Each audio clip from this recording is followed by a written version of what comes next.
believe that I am the best person for the job of President of the United States. My unique talents give me the ability to be assertive and diplomatic at the same time.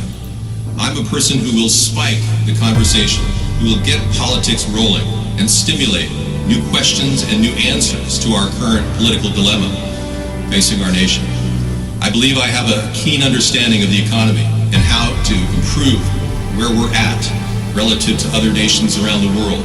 I believe that our goal at America's Third Party was to create a very strong platform in which would propel the American people forward with new opportunities and a new possibility of creating a better nation, a cleaner environment, and less war.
I believe that I am the best person for the job of President of the United States. My unique talents give me the ability to be assertive and diplomatic at the same time.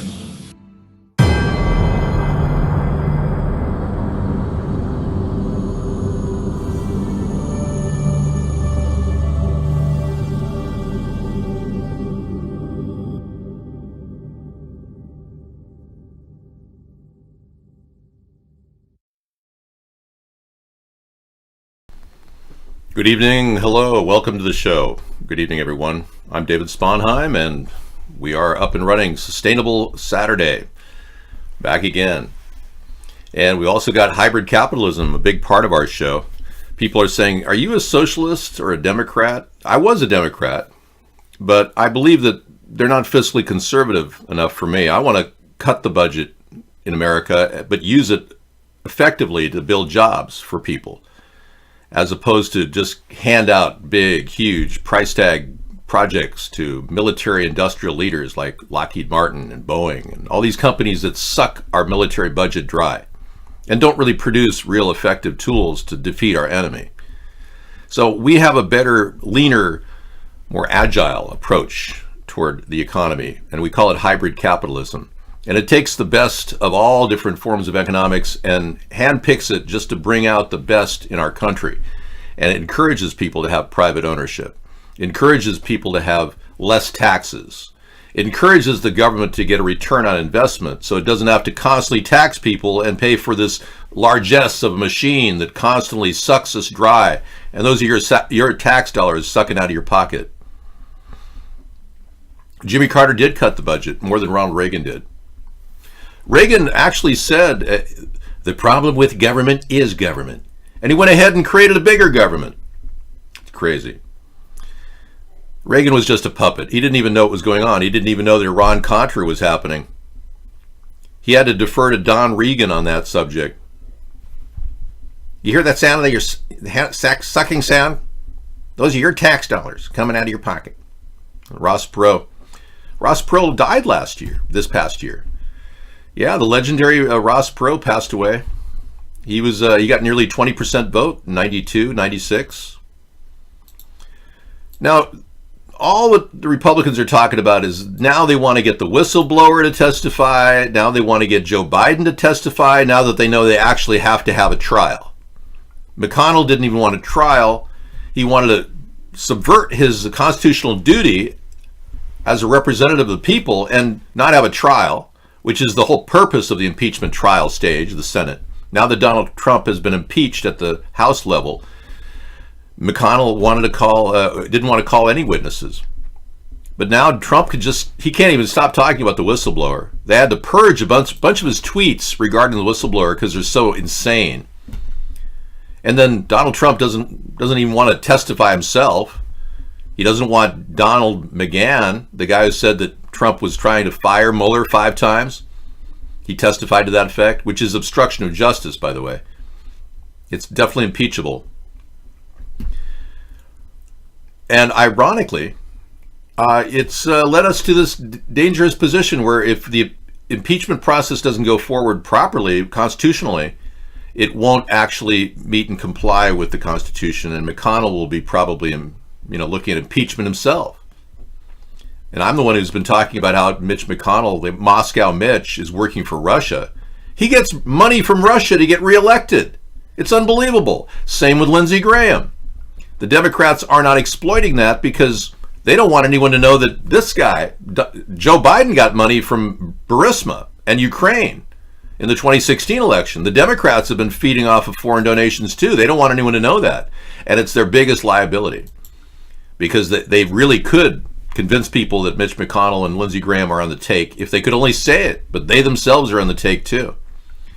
Now, Joe Biden has said publicly now he will not testify. And he considers all of the Senate Republicans for the impeachment trial to be illegitimate. And, at this point he has every right to, because the Republicans didn't want to testify during the House session. So why would he have to testify during the Republicans? But the irony here is that Donald Trump or William Barr, our Attorney General, have not filed any prosecutable offenses against Joe Biden. Nothing. All we hear about is stuff on Twitter, but no charges. In fact, Donald Trump has not charged anybody with a crime. He's not stopping the deep state, people. He is the deep state. He's owned by the deep state. He is the deep state puppet, Trump is.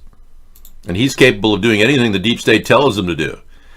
They want to impose a social credit score system like they have in China, where you walk across the street, you get a jaywalking ticket. Even if your face doesn't match, you'll still get a jaywalking ticket from somebody who did walk across the street. This new world order that Donald Trump represents literally will impose all kinds of draconian totalitarian rules that will destroy us. Our individual freedom will be destroyed. You're already seeing Donald Trump erode our right to bear arms, talking about red flag laws. I don't understand why he's even going down that road. I'm the one that said I'm going to keep gun control off the table. A week later, Trump started saying he's going to have background checks off the table, using my wording. Sorry. That slippery slope of red flag laws is violating your Second Amendment. The Senate can decide what to do with Trump, but they don't necessarily make all the rules. The House decides what to do with the budget. They can veto Donald Trump's budget if they wanted to.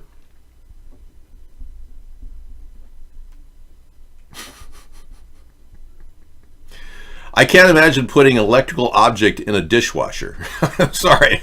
I don't recommend putting your electrical objects like your sex toys in the dishwasher. Yeah, it just doesn't make any sense to me. But thanks for sharing. I'm going to show you a real case of your Second Amendment in action. A guy held a gun on a group of people, and a woman happened to have a gun in her purse. Watch what happens. He walks up. Check this out. He walks right up. Here he is with a gun, holds it on a group of innocent people, right? Thinking he's badass. This woman pulls a gun out of her purse, shoots the guy, forces him to drop his gun, kicks the gun away. Look at this. And then subdues the person. And the guy's still mouthing off. She's still threatening him. That woman saved the lives of those people. That's just one example of what your Second Amendment right can do. A badass MILF. There you go. Okay, so Biden did a little thing back in 2008. I wanted to show everybody this. We got this from the other night. Now, this is a pretty weird picture I'm going to show you. Take a look at his fingers around her chin. He didn't just grab her chin. He actually tickled her chin with his fingers. What kind of a pervert would do such a thing? A young girl, obviously underage. Yeah, I don't know who she is, but I mean, you don't go up to a woman and tickle under her chin. You put your George Foreman grill and the electrical unit in the washer and never had a problem. Okay, do whatever you want to do, man. Whatever, I'm not here to endorse that. That's pretty funny. Well, let's be clear. So we've got a few people over there and watching our show. We are being shadow banned pretty hard over at YouTube and Twitter and Twitch. So if you're having a problem getting into our show or seeing us even in Just Chatting, they stick us at the bottom of the list in Just Chatting, purposely. We could have 5 or 6 people, we'd still be at the bottom of the list. And we are at Periscope as well. Okay.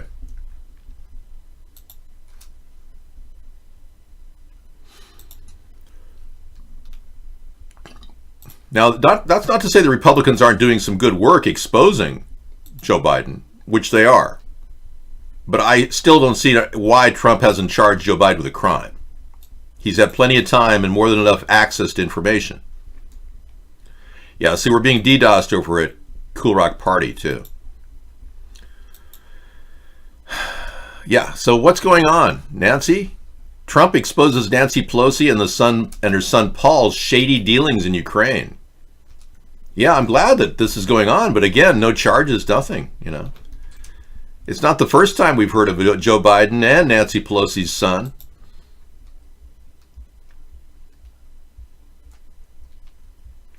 Well, Dano, you made a good point. You think that we've been operating off Reaganomics for the last 40 years.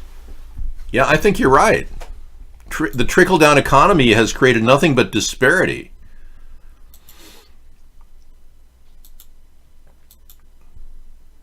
Right. Marcus, I understand he didn't pay people this week, so he's not going to be DDoSing us as heavily. But Mark's been making money stopping us in the show, censoring us, which is illegal. You cannot do that. It's totally illegal. What's going on here? Pay attention to 113 of this video as it has been removed from social media.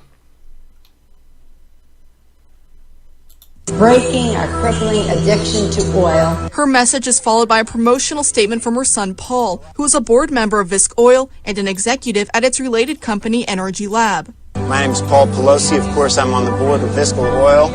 And Viscal's here today to talk about accelerating the future. And that's what Viscal Oil does. It uses technology to maximize the use of natural resources, like oil and other resources. Just 2 years after this video was uploaded, Pelosi led a congressional delegation to Ukraine to discuss issues like energy security. And her son traveled to the country as recently as 2017 on behalf of the Corporate Governance Initiative, where he now serves as executive director. While the official reason given for his visit was to discuss a youth soccer partnership program with the Ukrainian government, clips of that trip are now reportedly being removed from online. One of those clips was saved by the American Mirror on Twitter with the caption, "What's really going on here?" So you have a corporate governance business, and you're here in Ukraine speaking with representatives from the government, investment bankers, discussing certain things related to soccer. Exactly. This comes as Hunter Biden faces similar allegations. They used his father's position to make lucrative business deals in Ukraine and China. Okay, now exactly what law has been broken here? Yeah. Can Republicans tell me what law that was broken by Joe Biden's son, Hunter? Yeah, unless we can find a prosecutable offense, I'm not sure where you're going with this. Like I said, Trump has not prosecuted anybody in the deep state since he started 3.5 years ago, or 3 years ago. We're looking at a president who hasn't built a wall in 3 years. I have a plan now to build a 1,000-mile container fence. I was the originator of the 1,000-mile fence idea in 2008. Trump saw our show. We know he was in our show. And, I like that. He changed it to a wall. I want to build a 1,000-mile wall. I was the one that measured the distance needed to cover the borders safely, and it came up to about 1,000.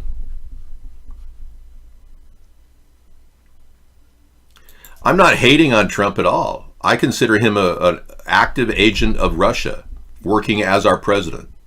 I'm not hating on the man. If you want to be traitors to our country and go ahead and be treasonous by working with Russia and Trump, go right ahead. Support Trump all you want. Be treasonous. There are laws against that. I don't support it. But you people who have no questions asked, you simply call everything fake news. And I told you, the devil is in the details. And you people refuse to look at all the different ways that Donald Trump has committed crime after crime after crime. You say, oh, it's all hearsay. No, it's actually true. We proved it. In fact, Mueller said that the sex tape is real, and it was used to blackmail Donald Trump during the election.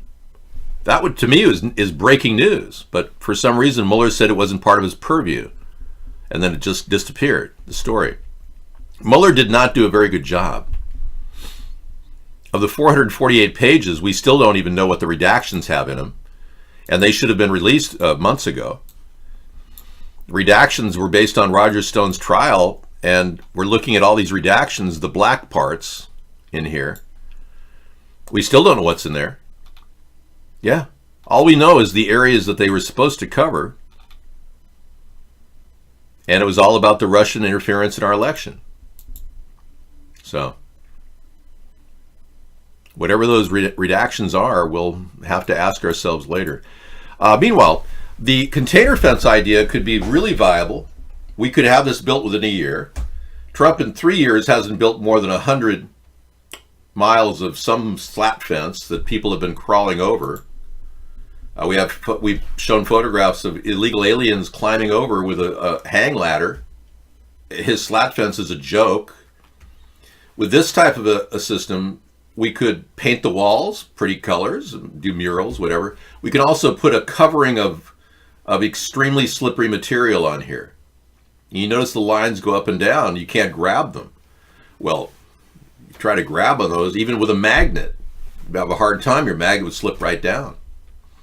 So this is a pretty defendable barrier. 3 high would keep people out. And it's being discussed all around the world. And we can do this with the amount of containers at our border right now. We have 800,000 containers sitting around doing nothing because we don't sell that much to China. We've got containers sitting in all of our ports that could easily be sold for about $2,000 a piece and put here on the border. We could also build areas where we can store illegal aliens in terms of home, a place to a bunk bed set up, restaurants, laundromats, showers. There's no reason why we can't make this comfortable for them while they wait for asylum into the U.S. They would not be able to dig under it because on the other side of this fence, we'll have a paved road. And on that paved road, we'll be running a mobile X-ray system, which will be detecting any type of ground activity. It'll see down very deep, and the X-ray system will look into the ground and see any holes or vacuums or any type of empty space. We will also have a sensor system that will be able to sensor any break-ins in the upper levels here. Any type of movement would automatically trigger an alarm. We would also be able to weaponize some of these upper layers so that we could actually, make it so that not only if you broke the layer and tried to get in and go through, bad things would happen. And on the top of this, we could put concertina wire, like the kind we're having to stitch on our fence, which is inadequate right now. And the concertina wire is designed to roll out like that. It's perfect. But I even have better ideas too.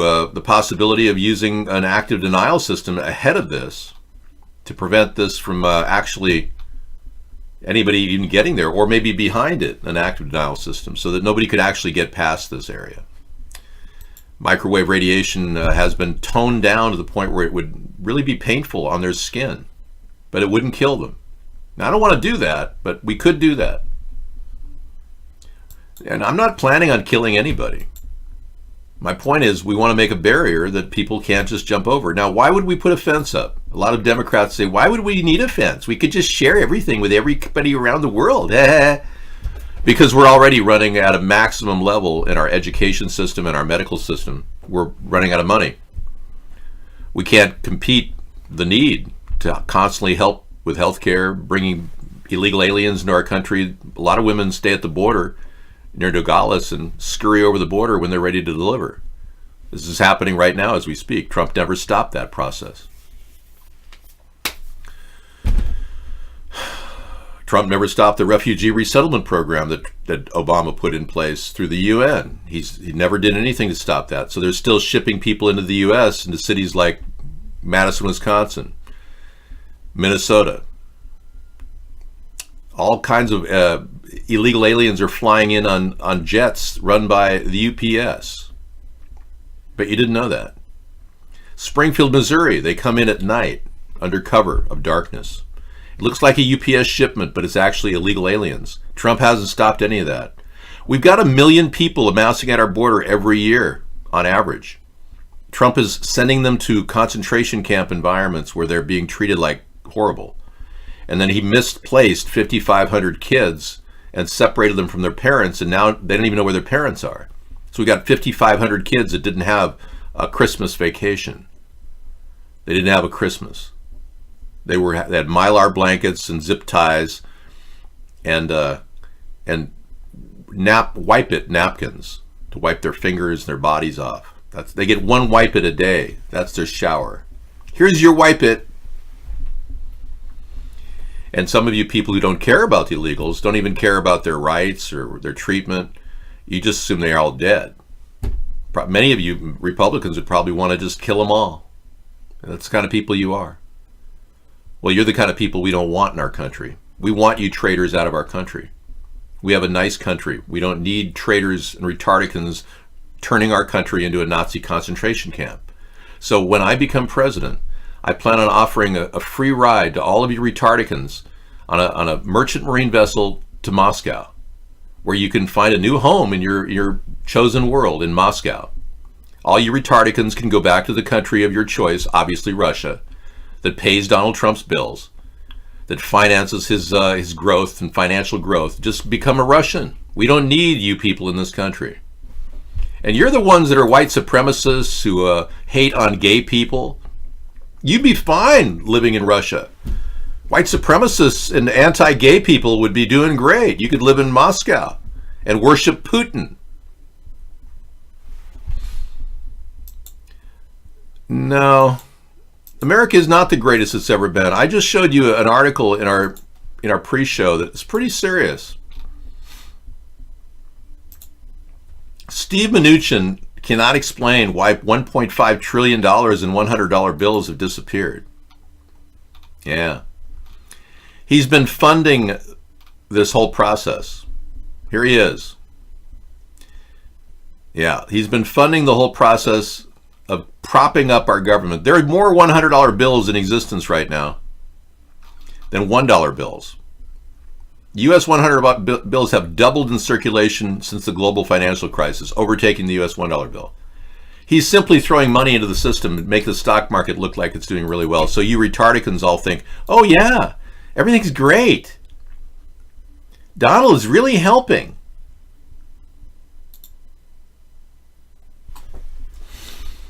All right. You can believe all that if you want. I mean, like I said, the devil is in the details. The closer you look, the more crap you see.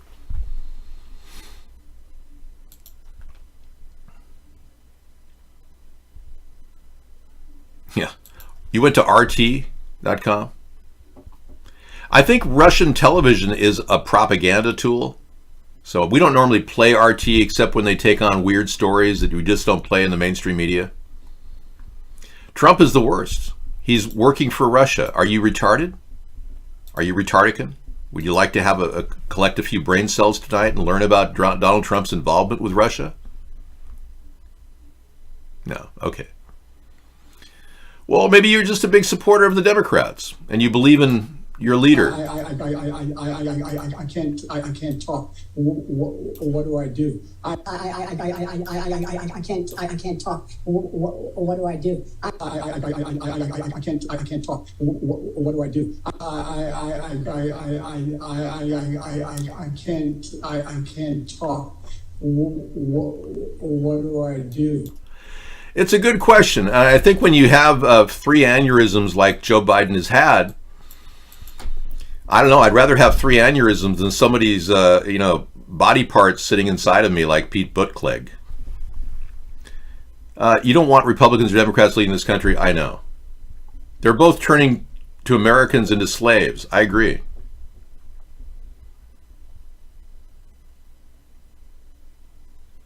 Thank you.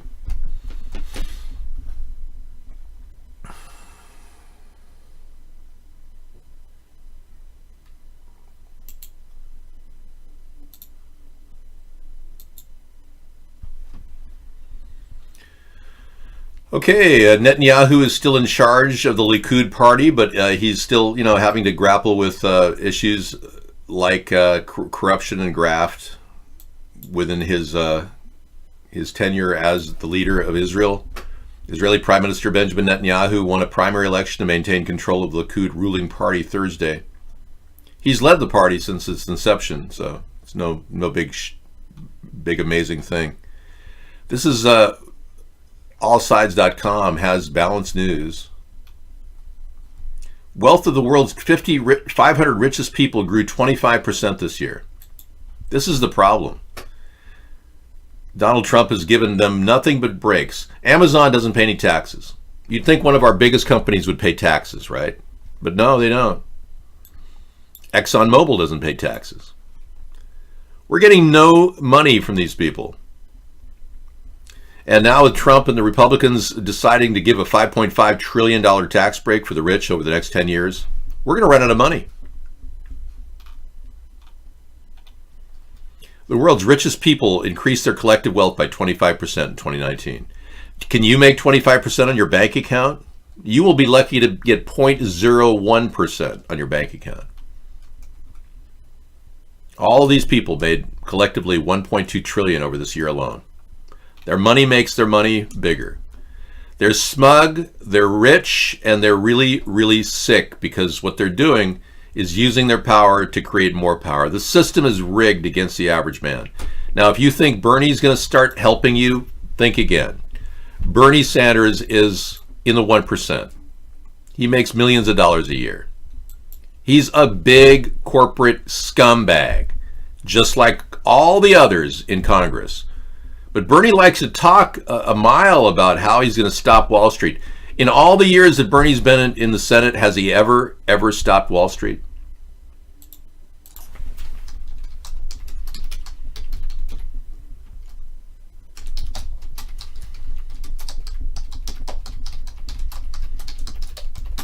Has he ever put legislation together? He's put together a Prosperity Act to curb Wall Street greed. Why put together a Prosperity Act that'll require 2/3 majority just to pass when you know you won't pass it with the Republicans? Why not just replace everybody on the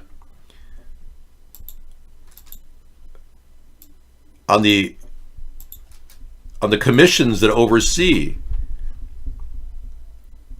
the Wall Street executives? Why not just replace everybody with watchdog experts?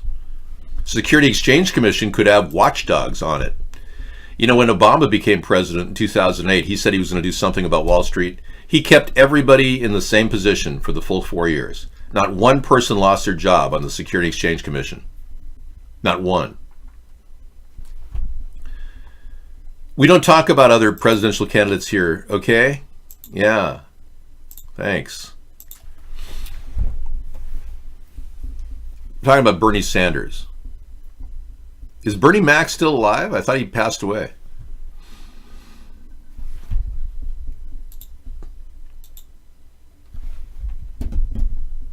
I believe that somebody will stop the elitists when I become president. You see, all of you people believe that nobody in the world will ever be able to challenge the two-party system. You all believe that.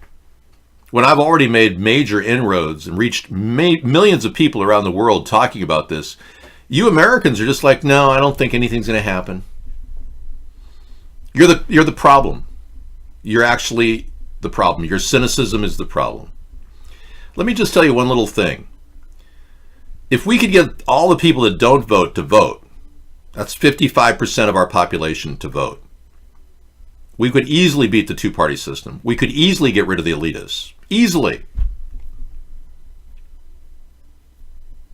Bill Cosby, right?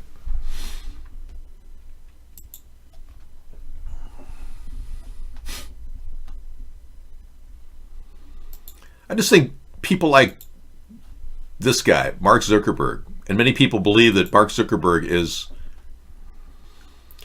some sort of a descendant of the rich people.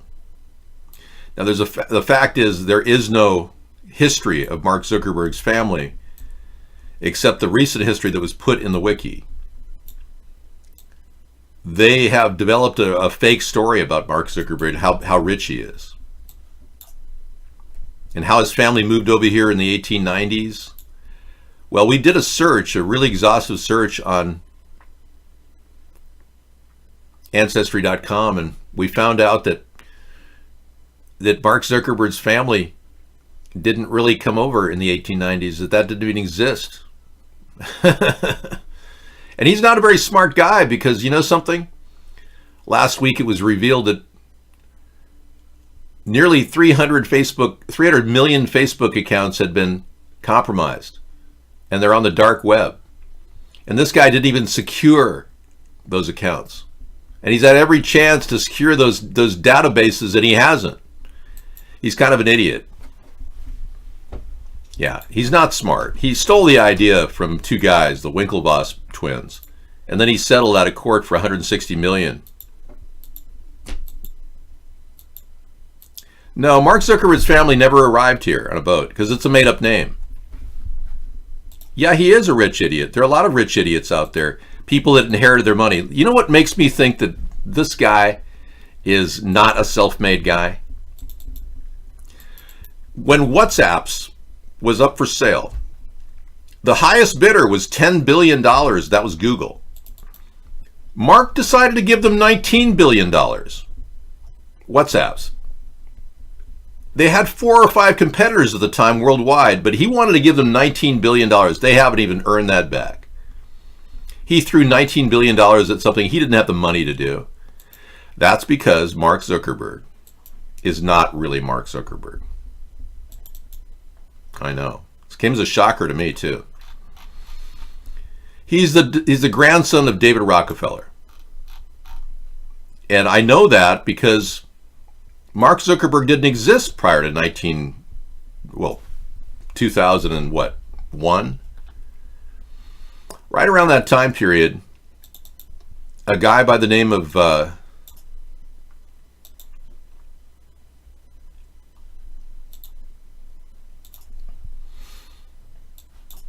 Jacob Michael Greenberg was arrested. Jacob Michael Greenberg was arrested for pot possession. He is Jacob Michael Greenberg. Hang on, I'll get it. Someone must have locked it. No, I got it. Come on in. There you go. Jacob Michael Greenberg doesn't exist anymore. He disappeared. Yeah, they do nose jobs. That's how they get different noses. The ears were tucked in as well. You know, I could give you a show about Jan Michael Vincent, who died this past year, but it would be a late night thing. We'll do a feature of Airwolf. Okay. But yeah, this guy, Jacob Michael Greenberg, disappeared right after that pot arrest. He's never been seen again. And out pops Mark Zuckerberg. Anybody who'd give $19 billion to WhatsApp for a few pages of code has got more money than you can even imagine. Good question, Rampage. I guess he was some kind of Rockefeller grandson. He was the grandson. Yeah, Jacob Michael Greenberg was the grandson of David Rockefeller. I'm telling you, these people didn't earn their money the old-fashioned way. Bill Gates. Bill Gates' mother is one of the richest women in Washington State, if not the world. She's from a very, very wealthy family, the Maxwell family. His father is one of the richest attorneys in the world. So it's not like Bill Gates earned that money. Yes, and WhatsApp is owned by Facebook. Yeah, Facebook bought WhatsApp, but they did it in order to secure that position. But there are 4 or 5 other competitors to WhatsApp. Why would anyone give that company $19 billion? It made no sense. Well, it was very popular in other countries. But not in. But the closest competitor was a $10 billion bid by Google. Why would he up it to 19 billion? Why wouldn't he say, I'll give you 11 billion? Or 19. Or whatever. Why would he up it to 19 billion from 10 billion? Why would the counter bid be 19 billion? Because he doesn't care about how much money he has. That's the point. And all these people that you think are self-made millionaires, they're not. It turns out that Jeff Bezos' family is connected to the nuclear weapons research division in our country. His family members are rich, Bezos. I'm telling you, they're not as rich as Jeff, but exact same thing with Elon Musk. He's related to really rich nuclear scientists from the 1950s. I'm just giving you some background here. These guys they're not self-made billionaires, I'm telling you. They're coddled rich people. And that's why our country is dealing with the aftermath of that. All right. You know, ironically, you were the one that came up. Yeah, you were the one that came up with the idea that Mark Zuckerberg's family, we need to trace, and they didn't even exist prior to 1957 when you ran a search in 2010, Medveral. So are you saying Medveral is it? Medveral was the one that actually, information? he actually did a search, an exhaustive search for a Zuckerberg name, and he found one dating back to 57. There was nothing from the 1890s. Now, when you look on Ancestry.com, it's available all the way to the 1890s. No, you did this in our show. I know you did. It's not in my head. I was there when it happened. I'm going to put you on hold for a while. So now he's supporting the hierarchy of paid puppets like Mark Zuckerberg. Okay, so Sarah's here. We'll be giving you more information. I'll be back.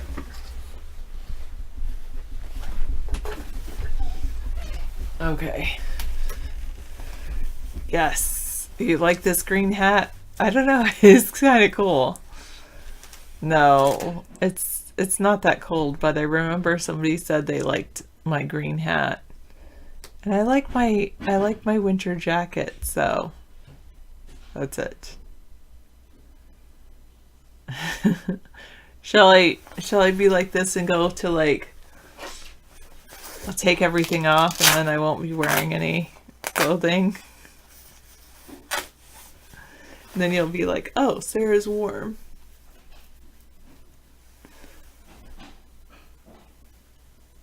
No, my name is spelled with an H. Thanks for asking.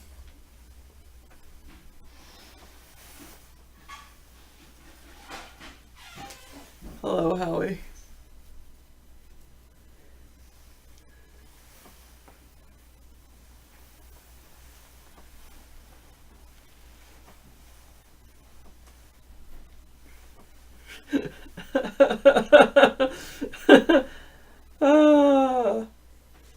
Thank you.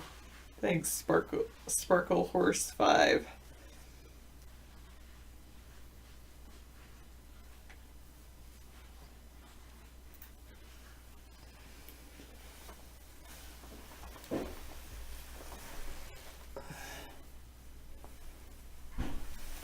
So Edward Zuckerberg was a dentist, according to this CuriousPost.com.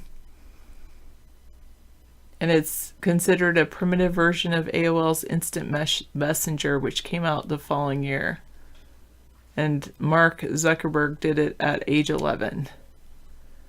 Business Insider, he gave him a picture of early Zuckerberg with a whole lot of kind of soda cans in the background. David does not wear socks when he sleeps. Often does not wear socks, period. Will I celebrate New Year's differently? I don't think so.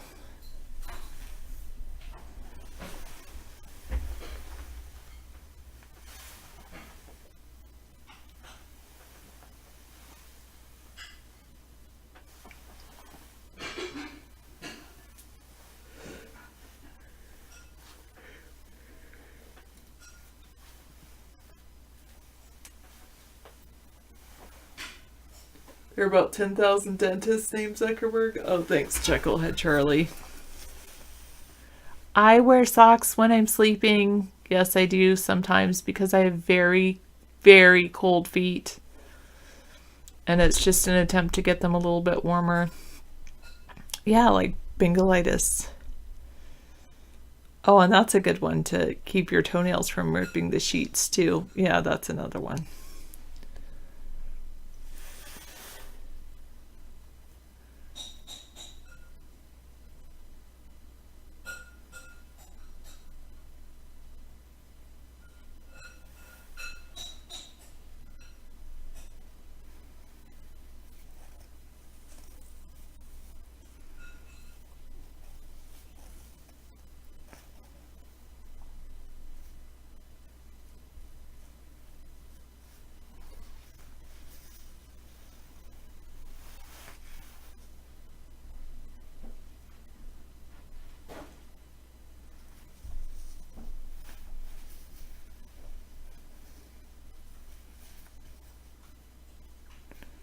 Yeah, it would explain a lot. I don't know if that's true, though. I think it's just a rumor mill that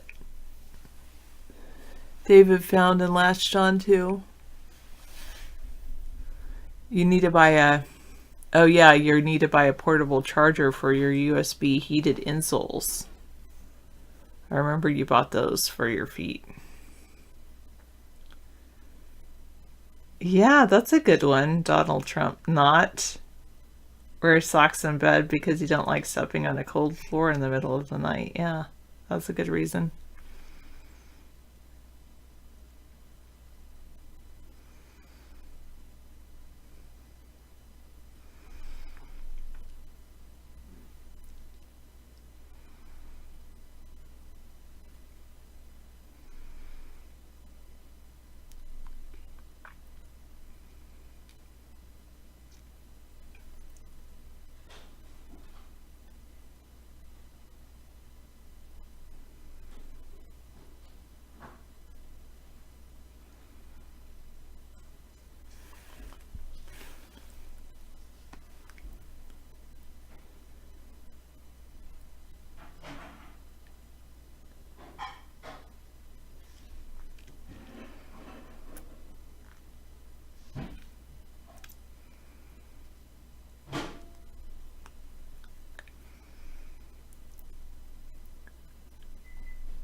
I don't know, Joe. You wear a hoodie too when you sleep. The warmer the head, the comfier you sleep. They do say all the heat escapes from your head. Oh, you bought a new laptop that's coming on Sunday? Good. Oh, I forgot to check my mail today. I was supposed to... there was something coming today in the mail. Oops.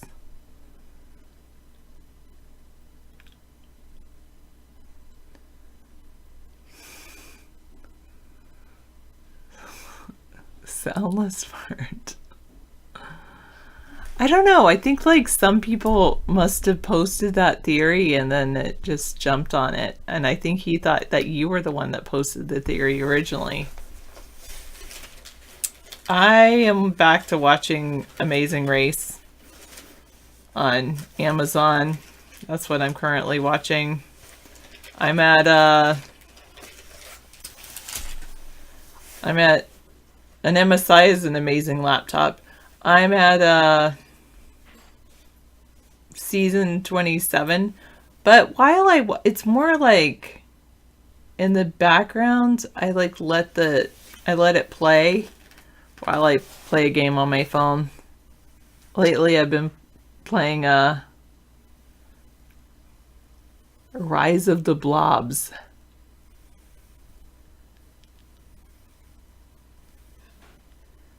Oh, how was that, Meta Nemesis? That's on my to watch list.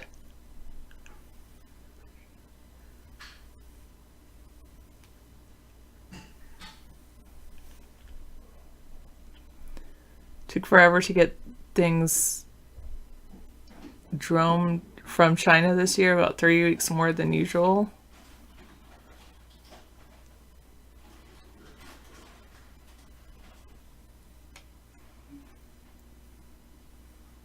It's pretty good.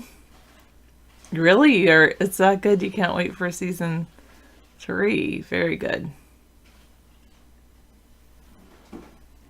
That's true. I know it's a remake and not an original. I don't think I really saw the original Lost in Space. I saw season 1, the Netflix Lost season 1, but that's it. You play Candy Crush. I hear that's just as addicting as the one I play.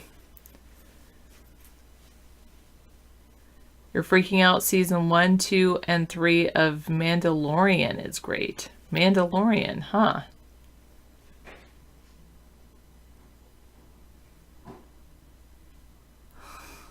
You like the new female Dr. Smith? Mandalorian. Star Trek stories? I did like Star Trek. No. I haven't really gotten into any comic books at all. Meta Nemesis says he likes The Mandalorian as well. Oh, Star Wars. Not Star Trek. Oh, Star Wars series, not Star Trek. I could see that. Really? You probably would like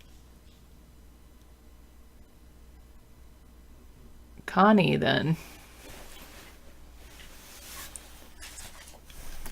To each his own.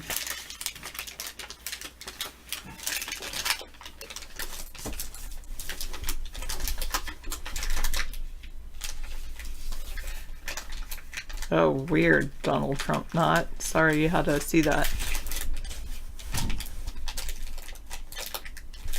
Star Wars is good too. You watch The Flash on CW, like the quantum physics stuff. I used to like Quantum Leap. That was an old show I used to like. I really like that. It was like jumping in different times. Ah.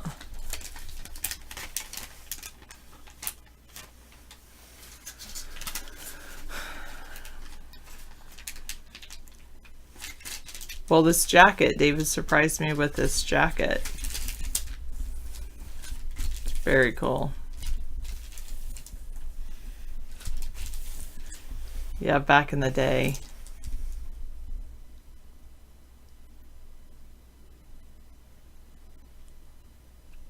Time Tunnel. I heard of that one, but I never really watched it.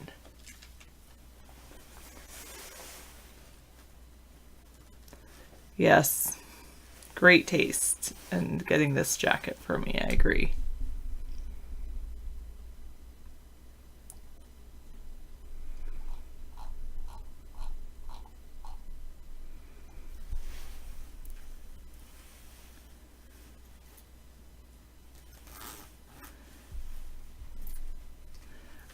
I do sometimes feel like the problem with the internet is that there's all these fake stories out there.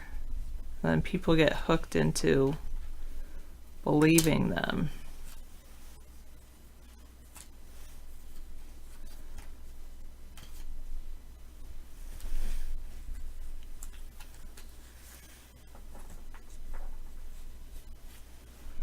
David's in the other room, yeah.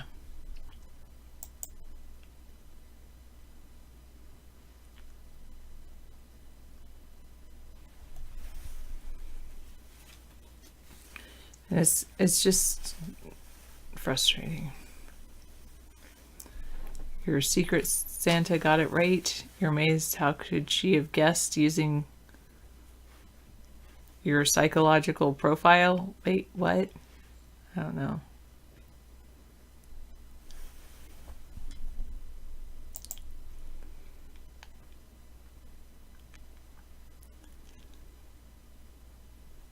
"12" handmade replica of a battle knife used by Mandalorian's Creed. Wow. That's pretty cool. Is it real steel? Is it really sharp? Or is it plastic?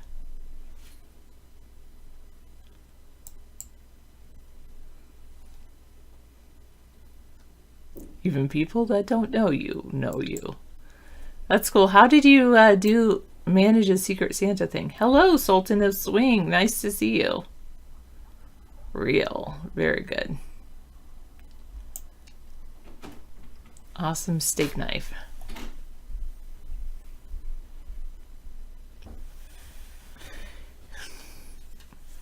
I wonder how long, if even for someone who hasn't lost their mind, how long it takes them to enjoy shows a second time.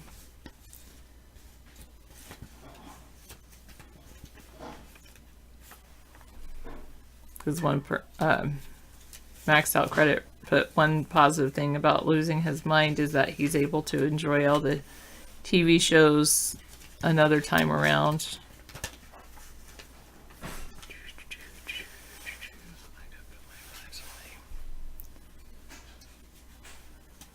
Oh, you saw the movie Little Women this morning? Yeah, I liked it. It was alright. You keep asking for this, Howie. Why don't you just ask David to unban it? Unban your username. He knows why he banned you. Say, unban my username, or explain why you banned it.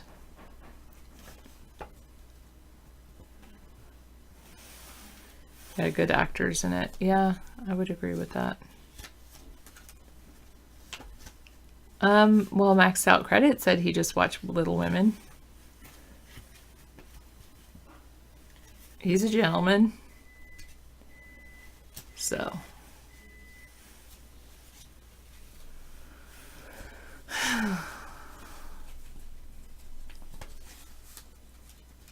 Yeah, it's pretty interesting. I mean, it's based on the original, but it's definitely different than the original.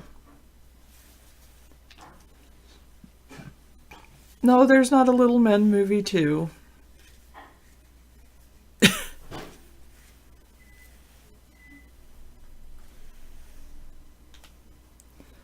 Meryl Streep is not her part is not too overwhelming in the movie. I know what you mean. I'm not. She does okay. It's not. She plays a supporting role, not the main role.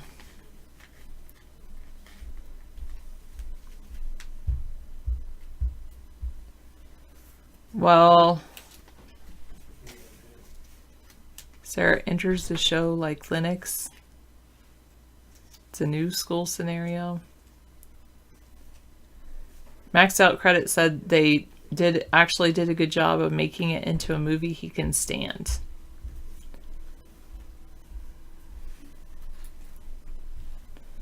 Last you saw was Spy in Disguise. I don't remember that one.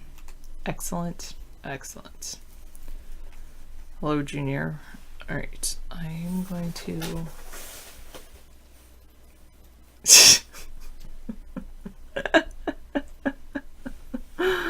Oh, goodness, Donald Trump not. That's pretty funny.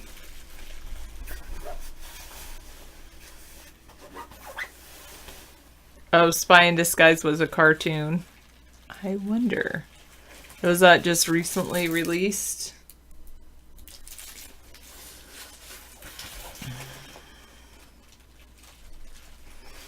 I have all these mini candy canes.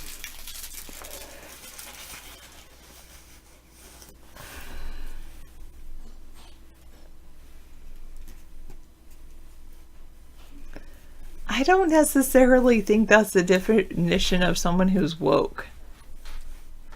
At least some people who claim to be woke would not be thinking that.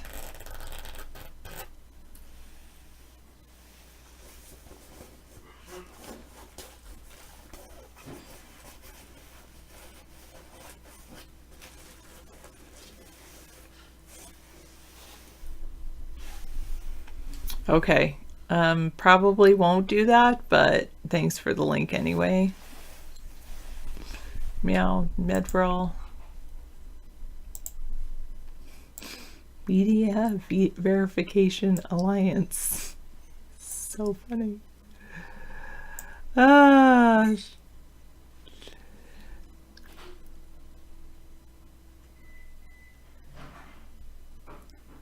You what? Seriously, Daryl? Seriously? Oh, great. If you keep saying things like that, I'll get wrinkles on my forehead. What's the question? Nothing. No, what's he saying? He said if Miley Cyrus would lick me, I would die happy. Miley Cyrus? That's what I said. She's a Satanist. She's like very weird, strange person. All right.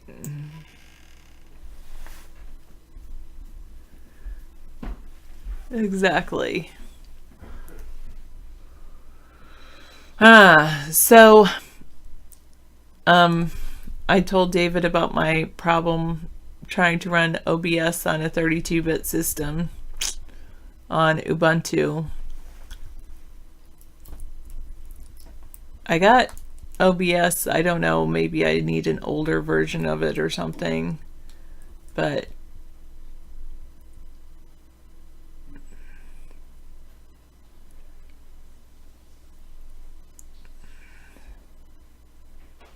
it could 590. How do you feel about her? Do you love her?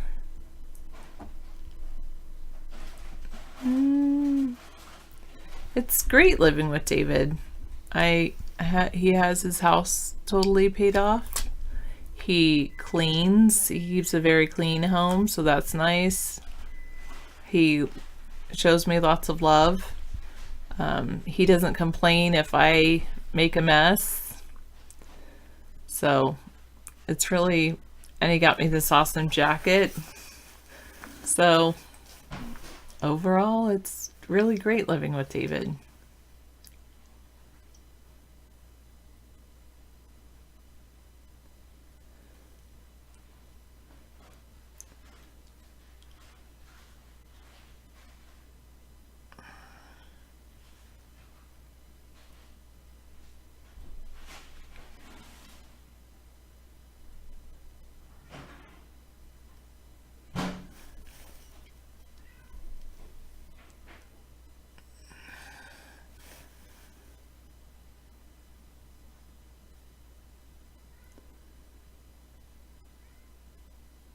So somehow she had physical intimacy with someone else, but didn't have it with you. I don't know, maybe it's time to have a good heart-to-heart, see if you guys are gonna stay together or if it's the end. I mean, does she know that you know that she's having an extramarital affair? A good movie someone recommended to max out credit is an Adam Sandler one, Gambler, Diamond Cutter, Uncut Gems. So you're going to watch that tomorrow morning. Okay. You're playing Smooth Christmas Blues.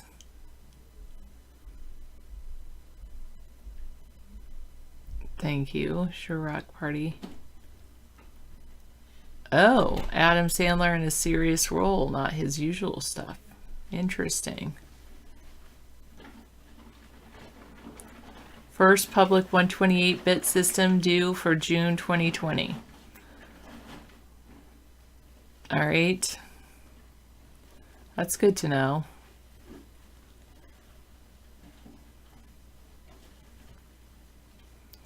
Oh, good to know. 1917 was not very good. All right.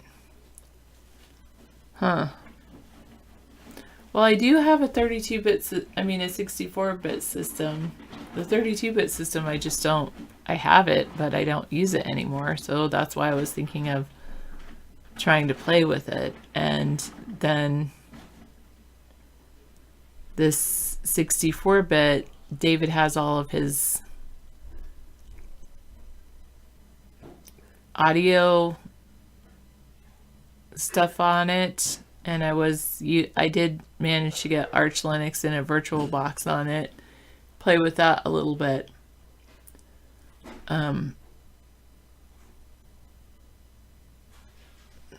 Anyway. Wow.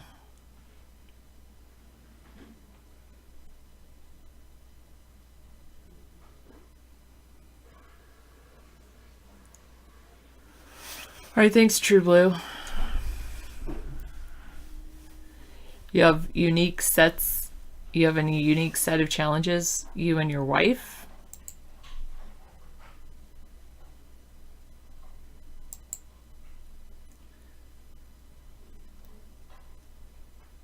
Straight up smooth jazz. My thing is, I'm just not into smooth jazz, so I'll leave that to you, True Blue. Pretty smooth.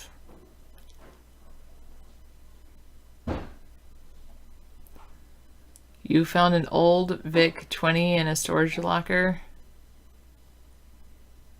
Not a Victrola, some old computer. Charlie said he paid $1,500 for an 030 accelerator board for his Amiga 2000 back in the day. Hard drives and solid state drives will be a thing of the past for OS. What's going to happen instead of solid state drives?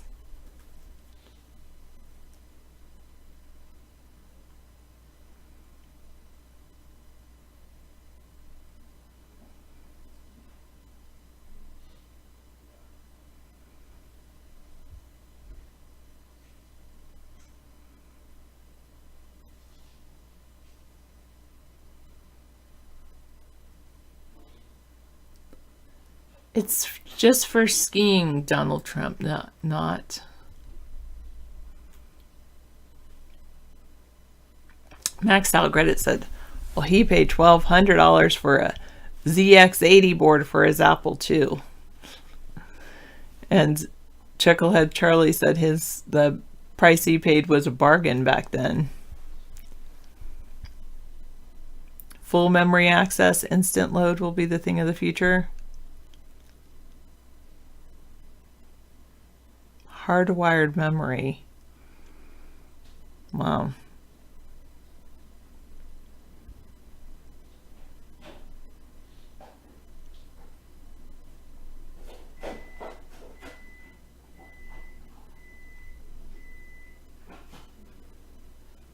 Shrapnel.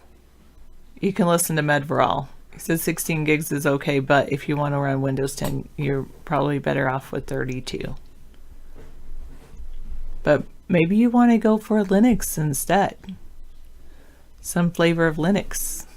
Ubuntu or Mint or something else. Arch if you're into working up via the terminal command.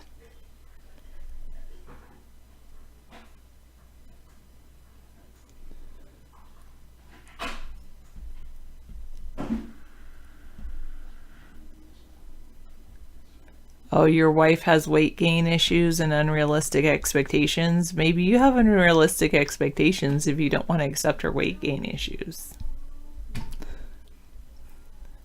Gotta work out together or something. I don't know.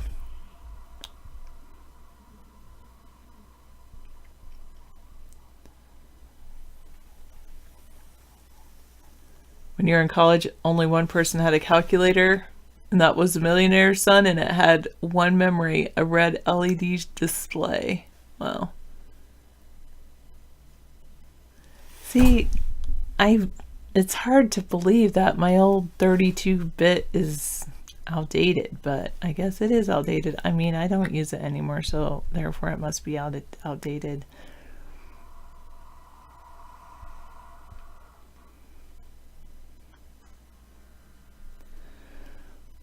I'm just a human being, Chirac Party. Thank you.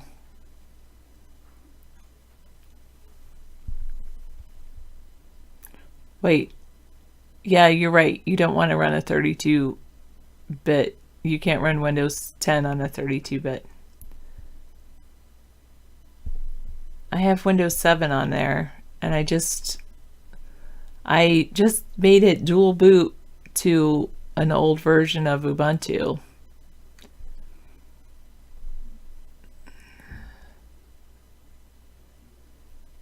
-5 degrees where you're at? minus 5 degrees Celsius. Wow. Yeah, an i5 third generation is better. All right, True Blue. I'm going to tinker with that. The 64-bit. What I think I kind of want to do...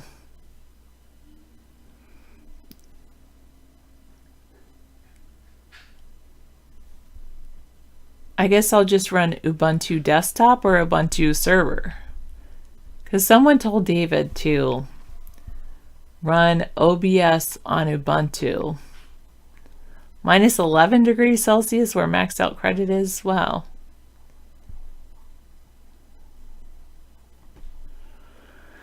Yeah, marriage is tough, 590. Well, if you do...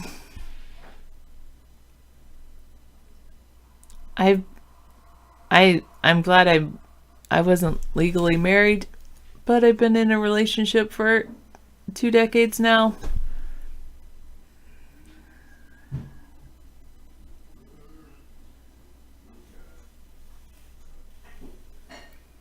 And there's been ups and downs, but really it comes down to a choice. Do you want to be in a long-term relationship?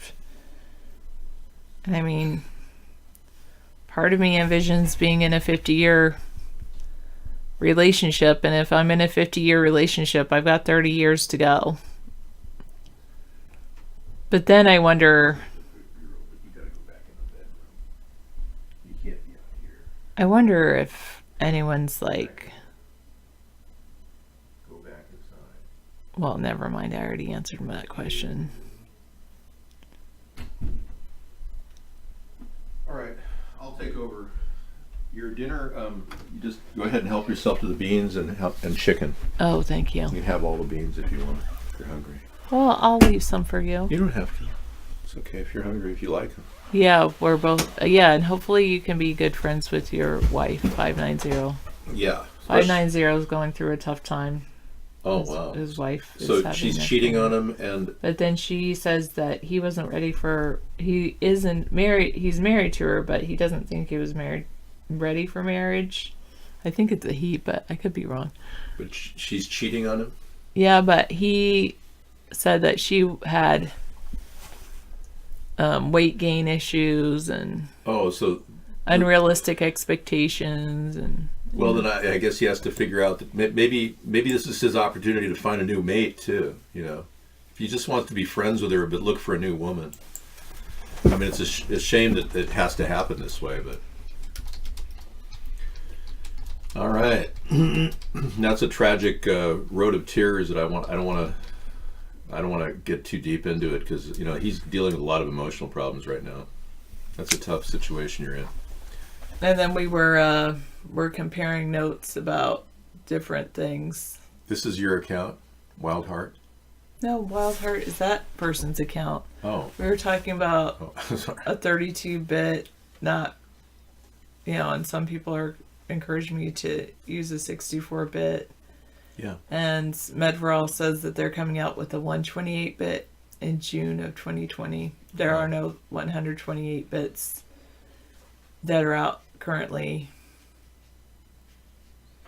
You have the same policy for cars and women. Don't even repeat what he says. It's usually derogatory and racist, misogynistic, as well as nihilistic. Well, I think a lot less.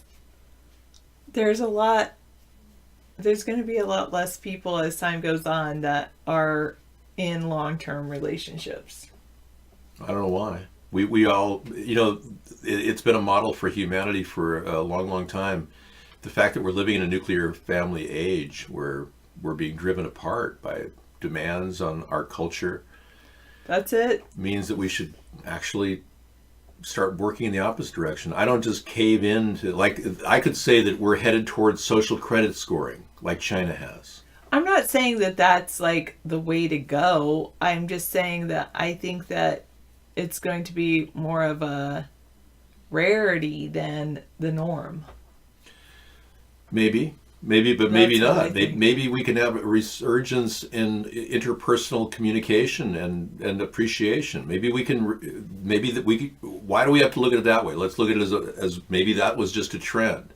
Maybe we can go more toward monogamy and the future of interpersonal relations. The idea that the world is trending toward polygamy or polyamorous relationships or blah blah blah is all manufactured in our head. It's a propaganda tool that's been applied to us. I've been saying that in our show, that this is a plan to drive us toward that mindset. Lack of better way of describing it. There's an actual plan to do that. I think everybody has some dysfunction in their life. But I think that's just compared to, actually it shouldn't be called dysfunction because it actually works for those people. It's just What works for those people?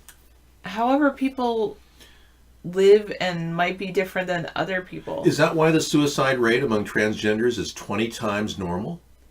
Because No. they're so well adjusted? No, I would say part of the reason the suicide rate might be so high, if you want to, we weren't even talking about transgenders, I was but just if you bringing want up to, stuff. if you want to talk about transgender issues, I'd be more than willing to talk about that. And I would say that one of the reasons that the suicide rate is so high is because there's people that don't accept them.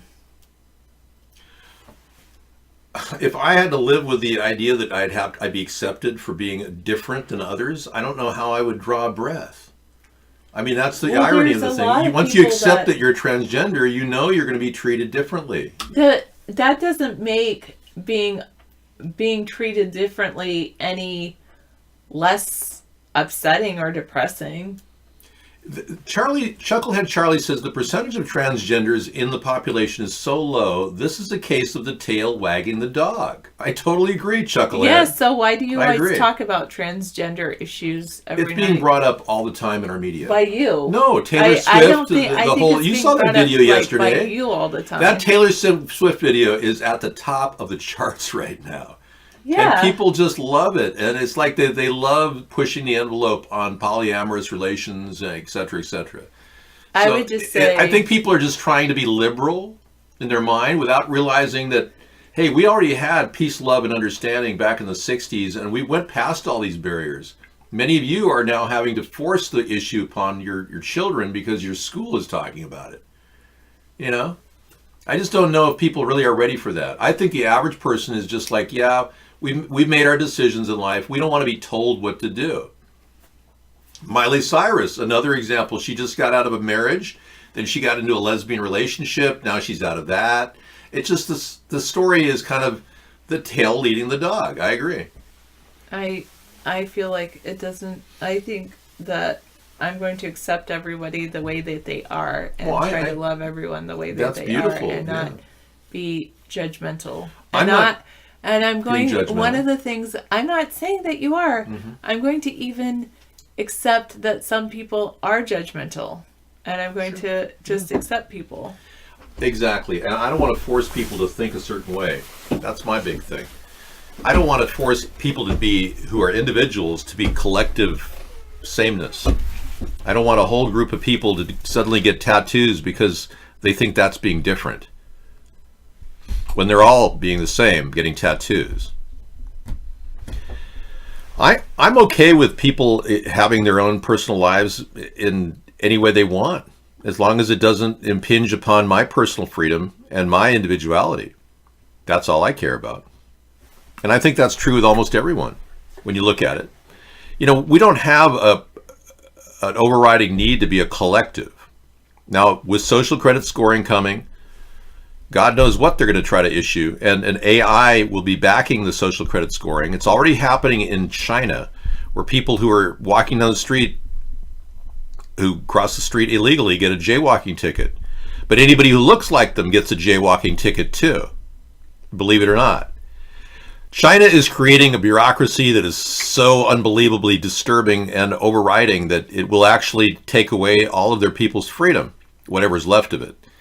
And over 58% of the population in China don't want the social credit scoring. They don't want to be told you can't fly in a plane because you haven't had enough friends on Facebook or whatever, the synonymous in China, whatever that place is. And this is a very bleak future for humanity. So I'm urging people to become a little bit more conservative. There's a trend toward conservative thinking. Even the idea of monogamy is a traditional conservative feeling that many people feel like really comfortable in that role. The idea of polygamy or polyamorous relations really fragment your thinking, and you begin to wonder, am I competing with this other person for the love of my wife? Very disturbing thoughts that just destroy the emotional stability and trust that people develop with each other. These are socially destabilizing times when they're being pushed upon us, this transgenderism and polyamorous thinking. And this is all being pumped out of the Tavistock Institute, an organization that's been programming our entire society for approximately, I'm going to say 60 years, maybe 70 years since the Nazis ended their reign of terror upon humanity. The sociologists that were working for Adolf Hitler had nothing to do with their time. So they decided they'd sign on to the Tavistock, and it became a programming sociological demographics system that actually was developed and now is currently being used by the NSA and the MI5 in England. They get a lot of money, probably combined income of $10 billion a year, almost equivalent to the wedding industry. Overall, I mean, this place, their primary goal is to create groupthink, to control the mind of large groups of people. Tavistock is now working on a program to create transgenderism. They have a gender identity clinic there. And even the governor said, I'm done, I'm out of here. I won't do this. These are the people that brought you the 60s that turned into the drug addicts that we know today. The 60s to me are not the drug addicts. The 60s to me it's all about an awakening of like kind of Sarah's talking about, love.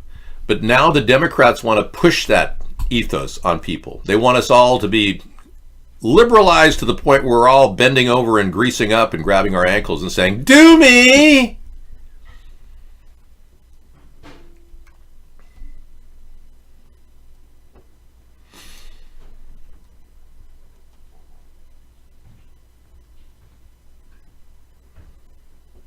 Climate change is not really something that is caused by humans. It's caused by machines. Your flatulence is not causing climate change. The livestock in your yard is not causing climate change. We're looking at weather modification and the effect of heavy metals in the skies. When we talk about changes in our weather patterns, it's not carbon. Scissorfight made a good point that carbon only comprises 0.038% of our atmosphere. We have over 55,000 chemicals in our atmosphere that are dangerous to our lungs, causing emphysema and lung cancer. Those are the real culprits, not carbon. Read my flatulence. No quid pro. Well, you can blame yourself for whatever you want, but blame yourself for not waking up to the corruption of the elites they are the ones that poison the earth. They're the ones that are now trying to orchestrate weather modification. And they're the ones that are trying to create a world that is so disturbing that you'll want to become a transgender just to escape your mindset. No, I don't believe that farting should be illegal. I think people have got to accept the fact that, flatulence happens, whether you like it or not. Kind of like the word shit happens. Yeah.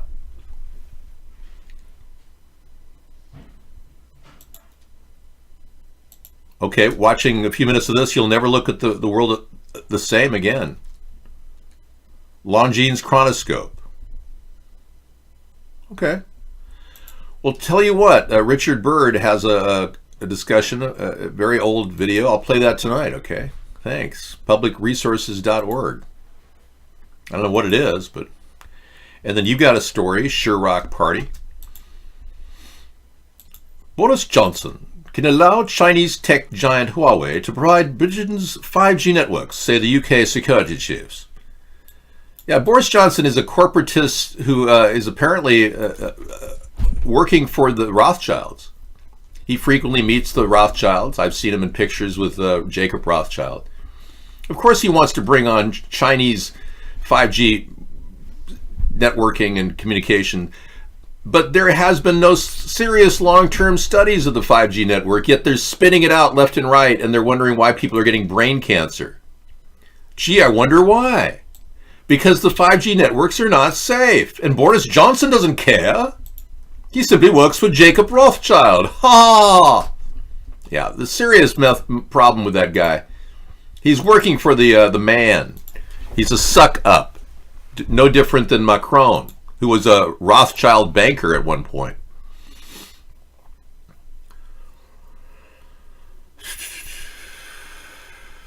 Not at all. Geoengineering and social engineering are the downside of it is not to get rid of people. The downside of it is to actually permanently poison our race, the human race, from actually replicating. Chances are we'll all die a slow death of something, one way or another. And they know that. But what they really are after is our ability to replicate. They don't want us to replicate. That's why they're urging us to be transgenders. It's more about replication. So if you think saving the human species is going to occur by getting rid of the human species, then you're an idiot. We're the only species on this planet that actually is dedicated to destroying itself. Roaches don't think about how they're going to kill other roaches off. They're all thinking about having sex, actually. All the insects are. All the animals are. They're driven by their hormones to have sex. So what did humans do? Decide that their sex hormones were designed to have sex with each other, of the same race, or the same gender, or whatever. People will replicate, and if we could solve the distribution crisis of getting everyone what we need to survive on this planet, we could easily have 10 billion people on this planet. Some people say even more. There's plenty of land. The argument that we are too crowded on this planet and there's too many carbon molecules floating around is ridiculous. There really isn't. There's more than enough room for more people. We just have to properly distribute food and water and housing and electricity. What do you think of a recycled diaper plan? I think it makes sense, as long as it's safe and clean. If we take paper from, cotton fabric that's been recycled, we could easily make paper out of that, or some sort of material that would be safe for diapers, adult and child diapers. Yeah, right. 932 says that God said multiply and be fruitful, which goes against the New World Order's Agenda 2030 plan to kill off half the planet by turning us into transgenders who are toxic. Toxic transgenders. It sounds like a rock group, doesn't it? Ladies and gentlemen, the Toxic Transgenders. Live from, ladies and gentlemen, from Liverpool, London, the Toxic Transgenders.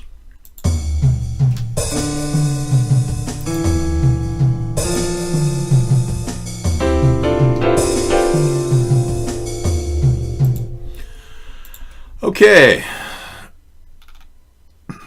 Orange County, California, now a crap hole New World Order. Wow.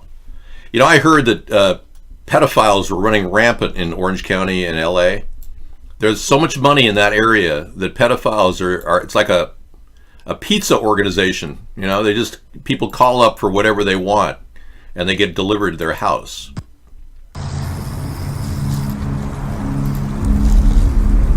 But it's now a place for homeless people.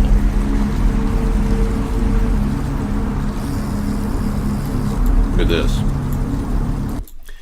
And this is what you see when you go down there, and the police move these homeless shelters out of there because the people have nowhere to go. They can't get a place to live. Cost of a 2-bedroom apartment in LA is $2,000 a month, $2,000. That's a lot of dinero. See? Yes, very much so. Thanks for that link. I'll play it later tonight. Appreciate it. Yeah, any links that come our way are always welcome. Thanks, Max. Russia's new weapons, nuclear party, and arms race. What's going on? It seems like Putin is pushing the agenda of war. It's no doubt in my mind that this man, who now claims to have supersonic missile capability of 27 times the speed of sound, is obviously fanning the flame of war. He's a warmonger, Putin is. Dave, it's more like 4,000. Even postal workers are homeless now. There's more like 4 million homeless people in America. Yeah, the numbers are really... The electric shock challenge, I'm going to pass on that one for later. Superior to anything developed around the world. On March the 1st, President Putin announced a new generation of weapons vastly superior to anything developed around the world. See, what this is a PR campaign by Putin. There's no evidence that he has these weapons. He's shown a weapon, the Avangard missile, claiming it's fully operational and has never been tested against any metrics to show that it's 27 times the speed of sound. He merely sat in front of a camera and acted like it was taking off fast. They probably sped the film up.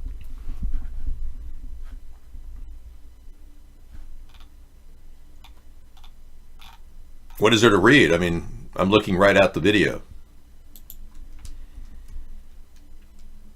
Yeah.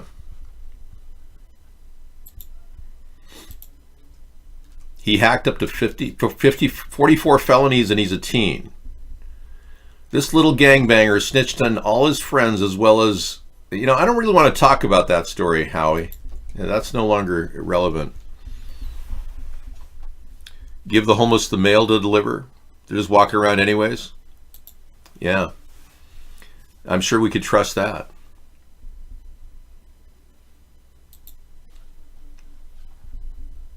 I am not Tesla, no. Just play 3 minutes of this soon. The public needs to know. Okay, I'm playing it right now.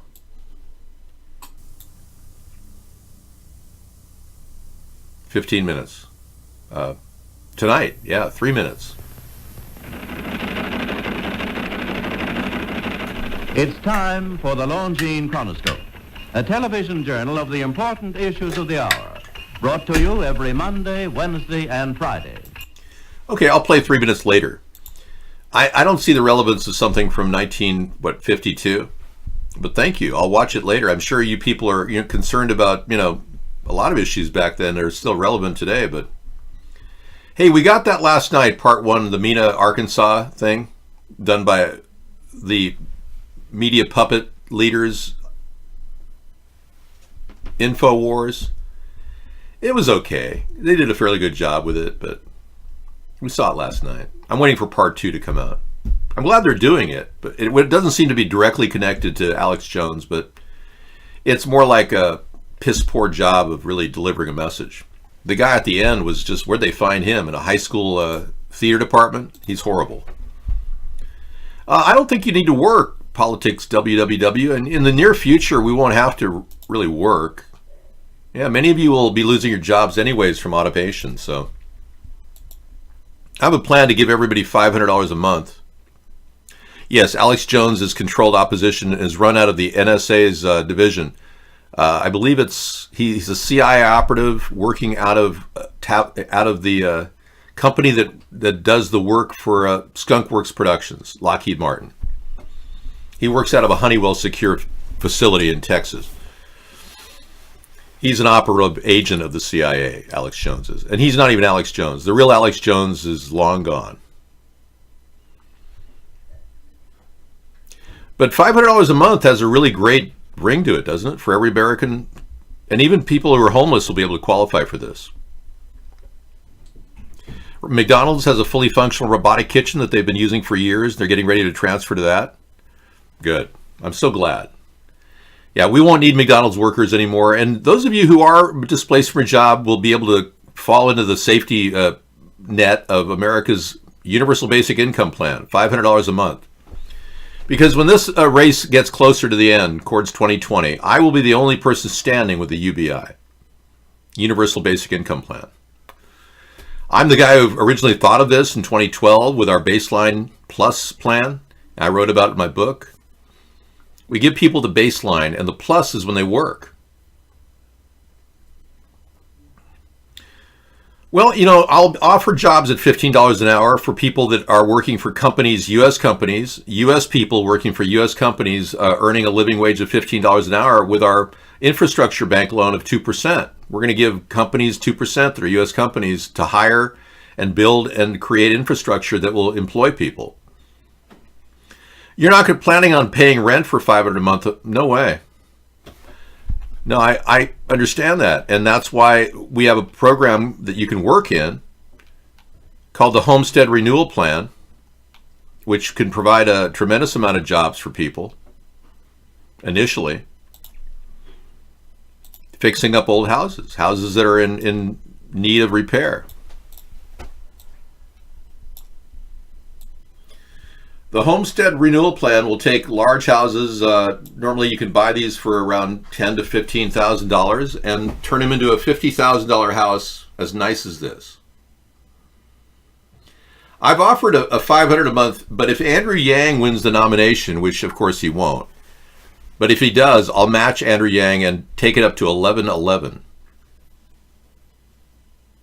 You're homeless, but you have a house you live in. It's a good house.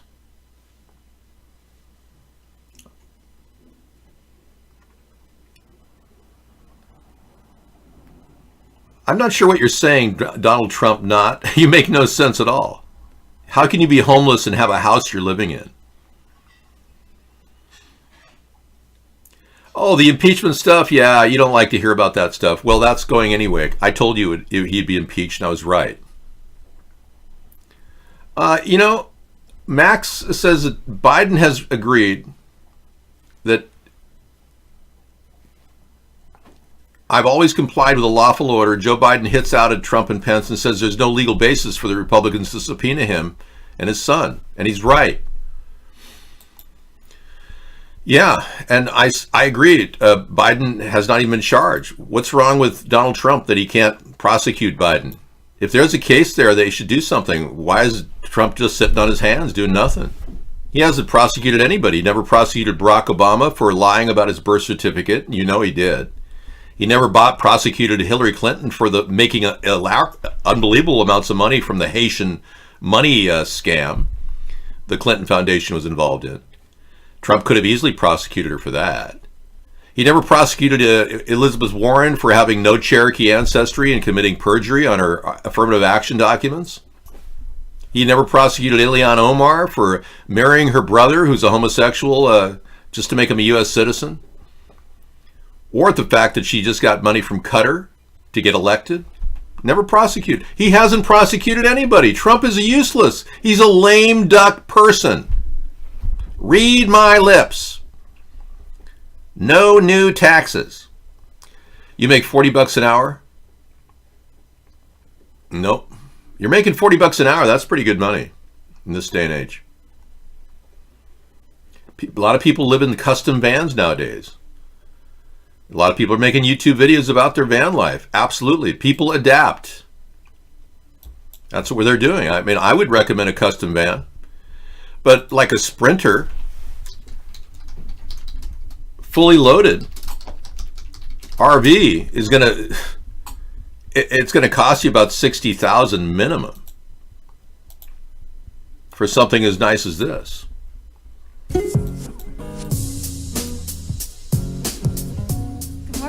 Welcome to my home.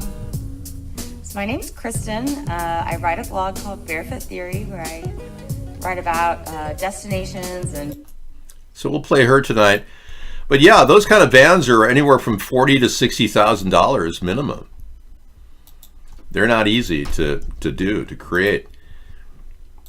Yeah, you want to buy an old RV, you can do it for about 10 grand. That was Kristen in her new one. There's been some strange occurrence here. Suspects have been released without bail after a shocking attack on Jewish people. Yeah, for 60 grand. Can you believe that? You can buy a house for that in Podunk, America. Wow. Tiffany Harris was released on Saturday after punching and cursing at 3 Orthodox women on Friday. Well, she looks mentally ill, so yeah, some people are mentally ill. Next story. What is there anything to this? I'm so sorry for the terrible, tragic when she said those horrible things. It's terrible. But she's obviously mentally ill. I don't know why she punched him, but look at her. You see it in her eyes. She was mentally incapacitated of some sort. Wow, you're just sending me the links, aren't you? Thank you. Nancy Pelosi should submit Donald Trump for an involuntary mental health evaluation, according to a Yale psychiatrist. Yes. Right. Many of you have seen the newest creation, Liawatha Warren, of the native Indian tribe of Dances with Soros.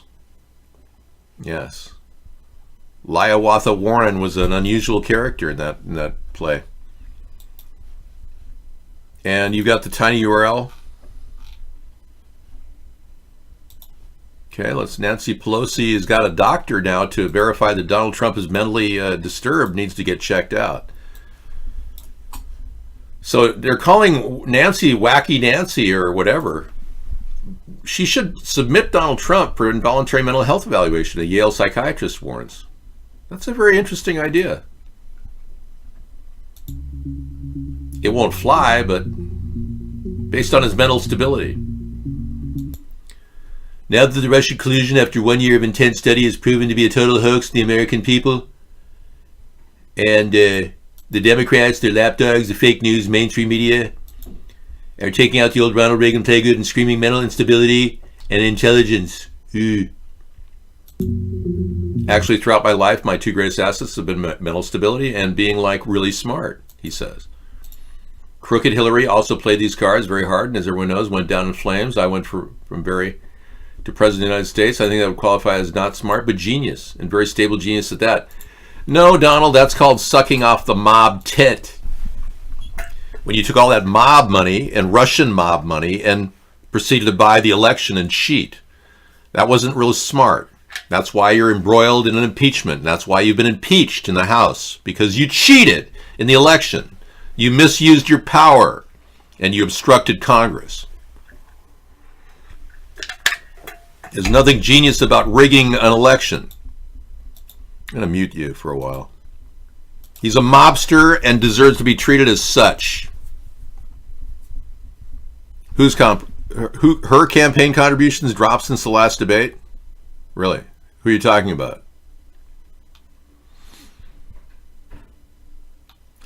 John Cage says, I have friends that can't find anything outside the ghetto for $180K. What city are you living in? You just go to Zillow, man. Zillow will show you an amazing amount of things for $150. Yeah, Longview, Washington. Okay, let's take a look. Longview, Washington. Resolving host.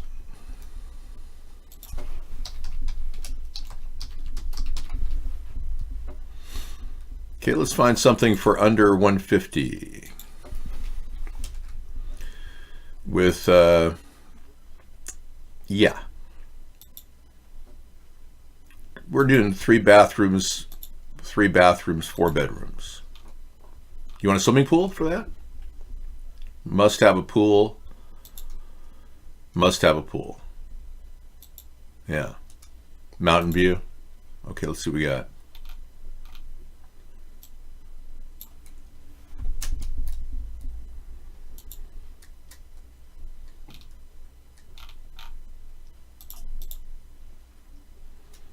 There's no matching results. Okay.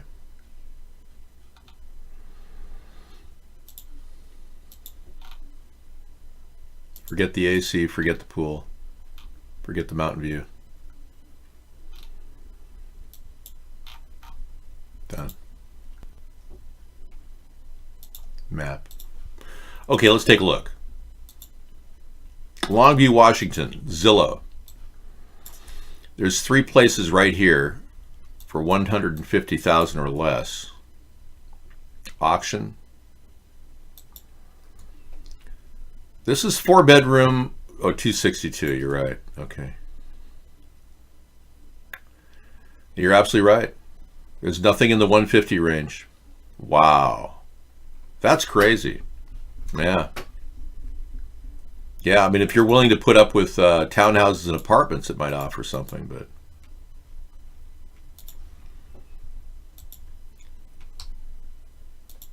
You have obviously violated the terms of agreement. Thank you.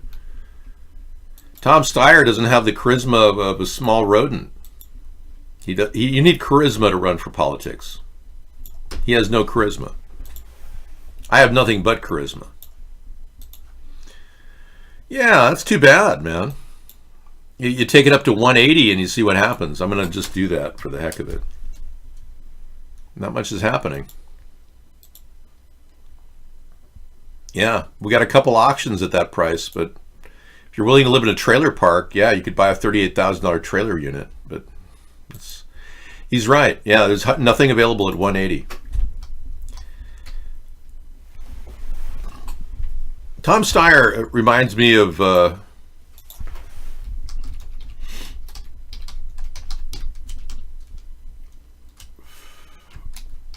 Howard Schultz, the former CEO of Starbucks. Howard Schultz ran a campaign that lasted 6 months, claiming he was going to be a presidential candidate and run as a third-party candidate, and he has $7 billion in assets. He didn't even bother running a campaign. There was no ads, nothing. He just gave up. He just flat out gave up.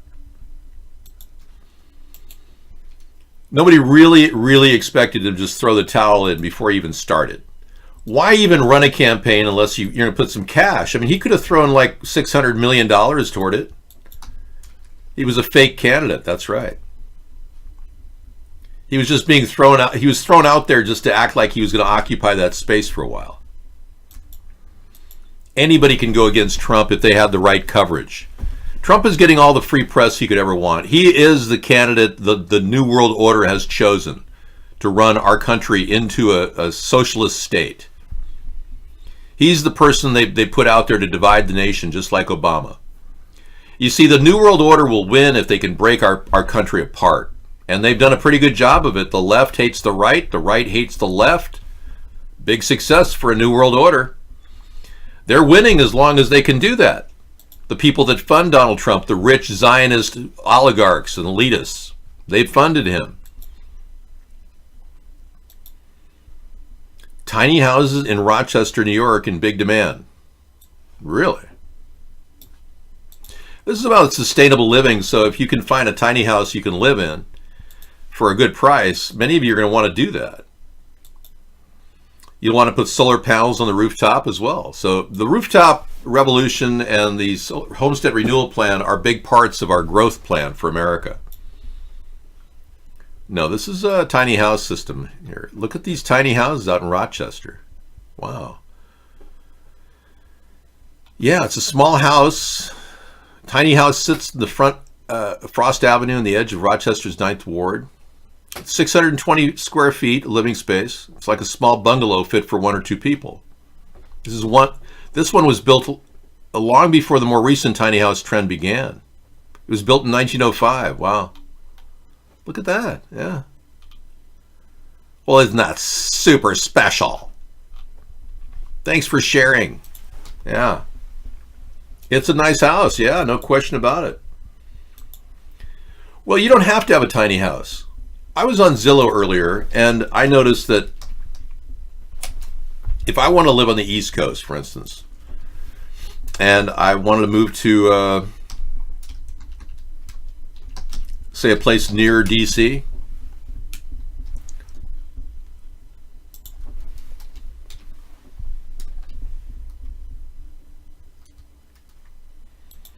and say I wanted to spend under $50,000 for my house.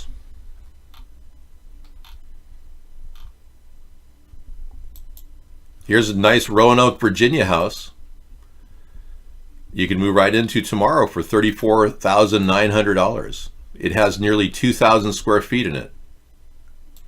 Right here. Roanoke, Virginia. It's pretty decent. Got a little backyard. It's an older house. It's got a decent roof. Structurally, it's intact.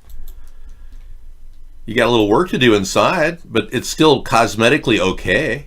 It's not like a disaster zone. The basement could be redeveloped, put a pool table down there, paint the walls. Looks like it's clean. It's not that dirty. Kitchens. It's an old house. Look at the nice attic. You could put all your, stuff up there. You don't really have your stuff. That house is $34,900 in Roanoke, Virginia. Yeah, there you go. Dave, a girl tried to hook up with me at the AA meeting. I said I had important things to do to watch ATP. No, you should have just said that you're using ATP as a way of not drinking. And avoided drinking that daily Steel Reserve you drink. What, you drink like 5 Steel Reserves a day? Here's the truth about those $7,000 tiny houses on Amazon. Okay. Thanks for sharing.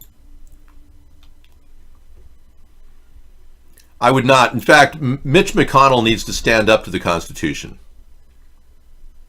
He has to do the right thing. He hasn't done the right thing. Mitch McConnell is, he's been pretty bad off. Yeah.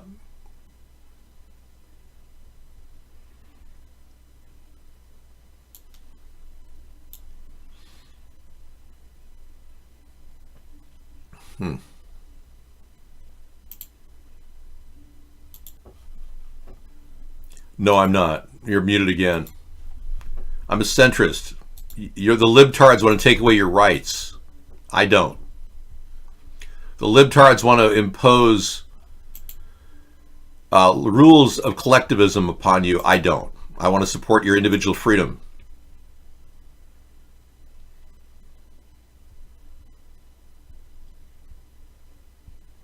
Yeah, we had a Kentucky constitutional professor write a letter claiming that Mitch McConnell is violating 2 major tenets of the Constitution. By not having treated the impeachment process as legitimate, he just wants to go ahead and rubber stamp Donald Trump as being free of any wrongdoing without even hearing a trial. So he claims Mitch McConnell is violating 2 tenets of the Constitution.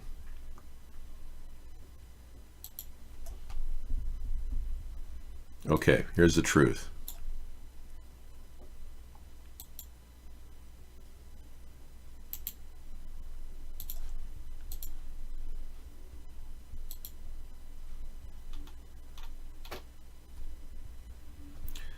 If Amazon doesn't sell it, do you really need it? So goes the joke that highlights how Amazon sells pretty much everything under the sun, from pants to puppy chow to picnic baskets. This is a 172 square foot Alwood Solvala tiny house priced at $7,250. Rose to viral fame and almost immediately sold out in May, but it's back in stock now and shipping is free. Wow. They'll ship this whole house prefabricated to you. It's basically a little bungalow. If you prefer the cabin look, this is $18,800 shipped to your door.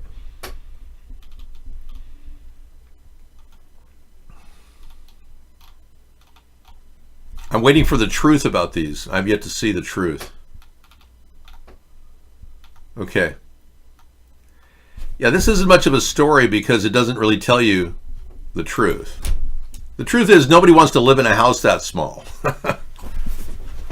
The truth is no one wants to have that feeling of cramped in enclosure around them. And the truth is it takes a lot of work to build those things. Free shipping, houses less than 20,000, blah, blah, blah. But again, you got to build them. Most people just want these things put up on their own. Yeah, I don't really, if you're going to build something yourself, get the raw materials and build it yourself. Go to Home Depot and have it delivered. It'll be a lot cheaper. Yes, Canada is a real country. Okay, how about offering the homeless training and a place to stay while they're trained? Great idea, John. Problem is, homeless people don't really want to work. Yeah. And we're not going to have a lot of jobs soon, so what's your big plan, you Republicans? Or Democrats? They don't want to do anything. So you're going to force homeless people to train? I mean, a lot of them just want to sit there and complain all day long. What are you going to do with that? Training to be a homeless person. Learning how to hold their malt liquor in the right place to drink it. Yeah. Well, I agree. We should offer it. Great idea. We should offer a plan to do that, along with the homestead renewal plan, where we don't even require training. Can you hold a paintbrush? Well, if you can hold a paintbrush, you can make $15 an hour working at the homestead renewal plan. And for every day you work, you'll have points toward owning that house. The down payment will be deducted, parts of it, based on your effort. A new car in 1971 was $3,700. The average income was $42,000. Now, a new home in 2019 is a lot higher, and the income is about $63,000. Well, if you're making $63,000 right now, I don't know what your complaint is. Read my lips. Dave, what if I don't want to work? I want the government to pay for me. Well, that's where you get the $500 a month plan. If you don't want to work, we give you $500 a month, and you can get at least pitch a tent outside the work site at the homestead renewal plan, and we'll give you a job during the day to work on these houses. You'll make $15 an hour on top of the $500 a month, and you can even have a tent outside the work project. We'll have areas. We'll have 10 cities outside of the work areas, and many of you will qualify to own a house as long as you make your payments. Read my lips. No quid pro quo. Okay. All I can tell you is Daryl seems to be on the inside with Mark. Knows some secrets about Mark Bond and how he got $3 million from the Council on Foreign Relations to censor our show. So that's all we know about Daryl. We had a tipster in iBlog talk about this the other day, and we know now that Mark got $3 million from the Council on Foreign Relations a couple of years ago to stop our show.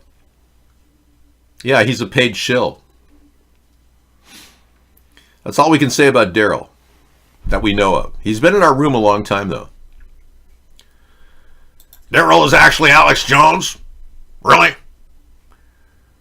Okay, well, I thought I was Alex Jones. Hey, thanks, Moonwreck. Well, I'm not really worried about winning or losing. I'm not here for that. I'm here to help all of us come up with better ideas to save this country. I'm in the trenches coming up with ideas. I mean, that's all I can do. The frogs did not make you gay. It's the soy you're eating every day, the tofu you're eating, that made you gay.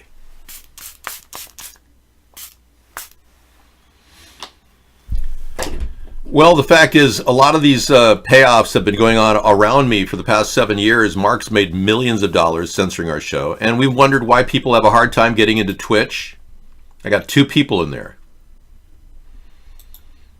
And one of them is a psycho who probably needs to be removed from the show. We've been put at the bottom of the Twitch line.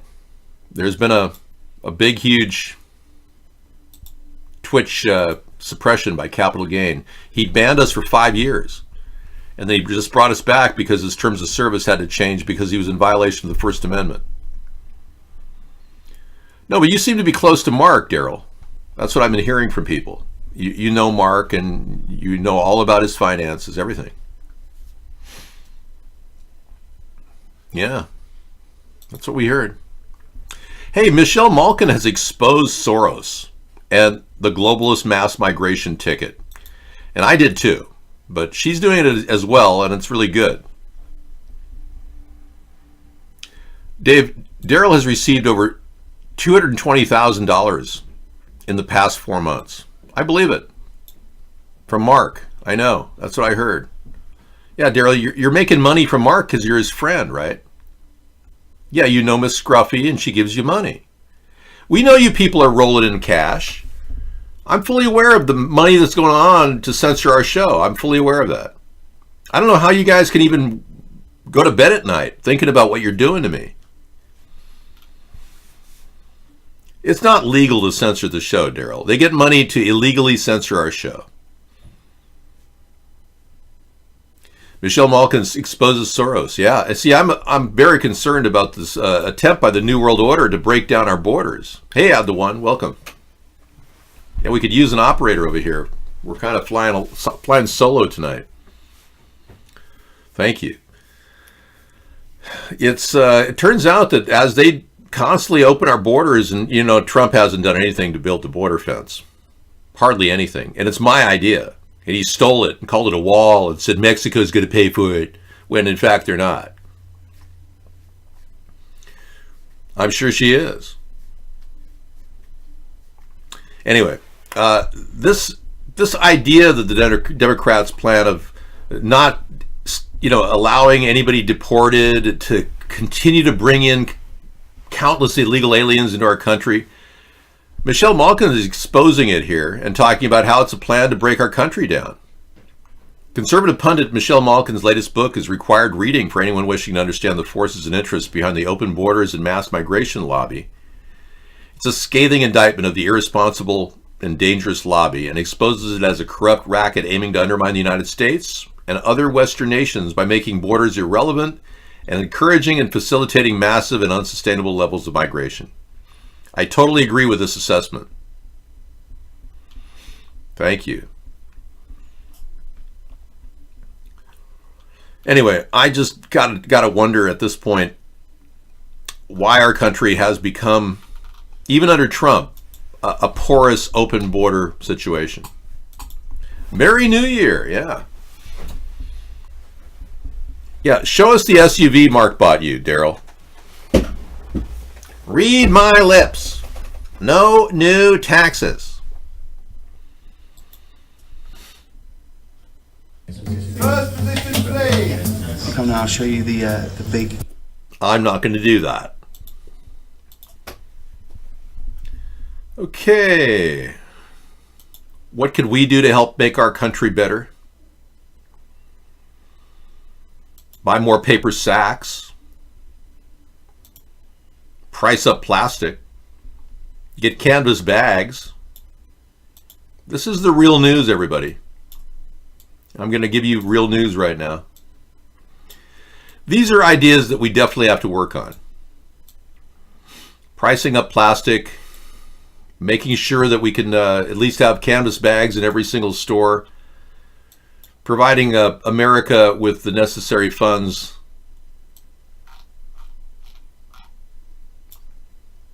with our basic plan of $500 a month. These are real solutions to the country's problems. We're not making any of this up. Building the wall, right? For some reason it comes up as Cool Rock Party at Twitch. Yes. We've always been Cool Rock Party at Twitch. I had over 10,000 views on Twitch when we first started within 1 month. And then Capital Gain shut me down. The chat is much better over here. I could start accessing you through Twitch if it could help. It would help. We need more people to watch us over there. John Uncaged, thank you. But I clicked the link. You find that interesting? First position, please. Come now, I'll show you the big glamorous sets that we. Bryden is rehearsing.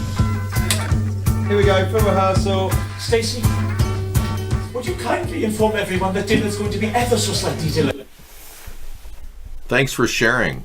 I don't really think that's part of our political theme tonight. Gavin and Stacey.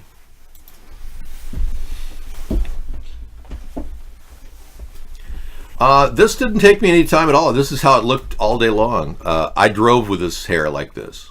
Hi, Sarah. Hi. So Michelle Malkin is exposing Soros, the globalist mass migration racket, how our country's borders are basically weakening, and that makes us vulnerable to a New World Order takeover. And I thank Michelle Malkin for doing that. Okay. I did that already. Okay. Now I've got this coming up in the lineup tonight. Longy's Chronoscope. I'll play that. That much I'm going to queue up.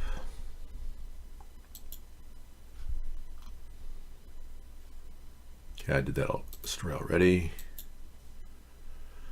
Yeah, I think we covered whatever the Republicans have, the dirt they have on Donald Trump or on Joe Biden and his son Hunter. I will be talking about some people who have died this past year. I'll continue with my list of celebrities when I get back of people who died in 2019. And I will leave it up for you. You want it on All Sides News, or what do you want? Yeah, I like allsides.com. Okay. All right. Okay, this is real news, and Sarah and I have talked about price of plastic and more paper sacks. I think paper sacks are great, makes total sense, and pricing of plastic, what I'd like to do is put that money toward a plastic digester, like the one I showed you last week.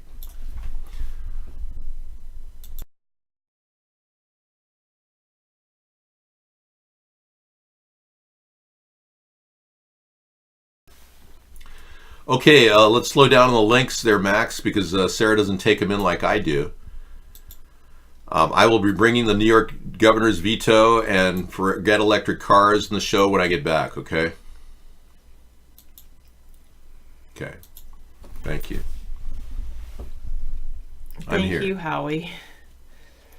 I know it was all I could do in my head was say it's somewhere between 20 and 30 was the square root of 561.3, but I couldn't nail it down like you did. Okay, well, you guys can spend some time with Sarah while I have a little bit of dinner, and she's been instructed to ban anybody who criticizes or demoralizes her or us. Okay, you can take out the this is real news. I mean, it is real, but I don't know if I'm going to be covering Well, it's not Israeli news, if that's what you're wondering. It's not Israel's news. We're not covering Israel's news here, folks. That's Donald Trump's trip. He's more into that. Forget electric cars. According to TheVerge.com, e-bikes will be the top selling electric vehicle in the next decade. And yeah, according to Jalopnik.com, New York governor's veto means electric bikes and scooters are remaining illegal in New York.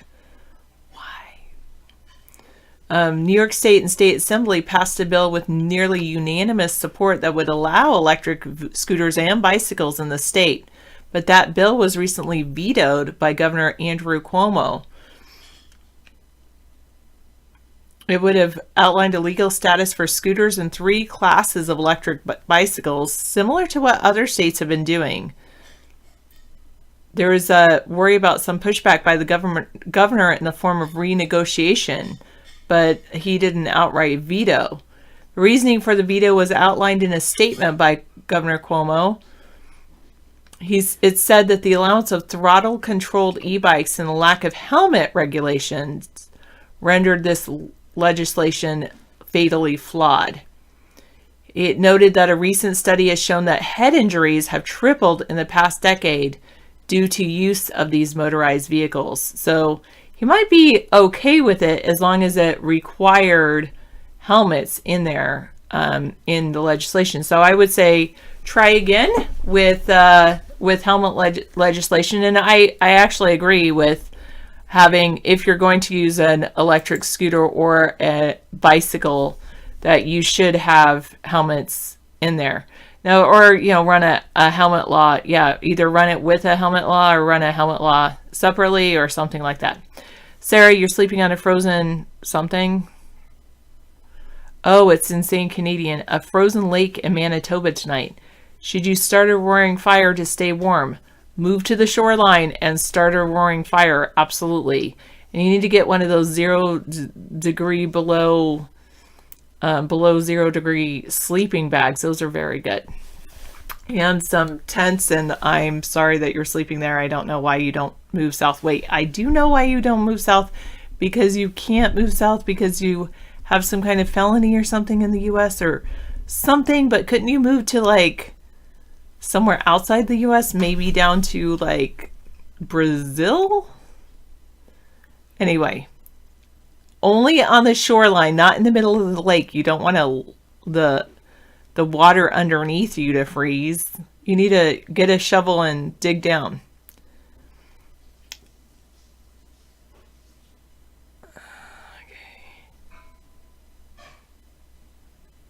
Well, I care with some. Jekyll Charlie asks, why do you care if someone busts their own head open? Because of the emergency response to someone busting their own head open. If it were like, oh, there's somebody that, because then someone has to call 911, and then there's an emergency response, and then they have to go to the hospital, and then somebody has to fix up their scars, and then et cetera, et cetera. It would take a lot less time if someone fell and it busted open a helmet and they were okay. You think that helmets don't stop football players from getting concussions? They probably do need to do even more work on the helmets that football players use. But I've heard numerous stories of helmets that have helped bicyclists.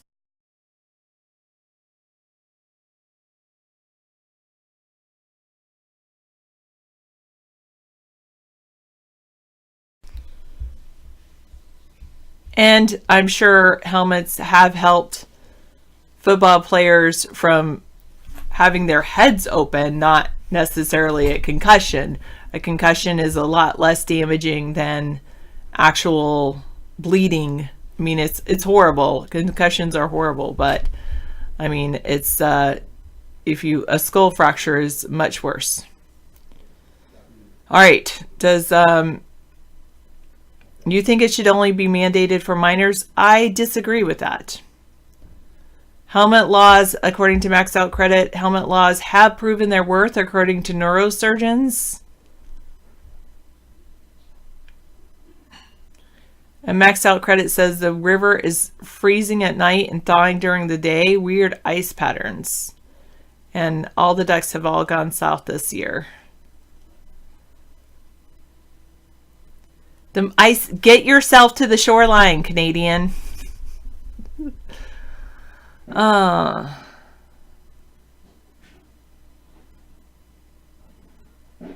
Yes, then you are putting yourself in danger riding a motorcycle with no helmet. Xenu, that's something you're going to have to find out from somebody else.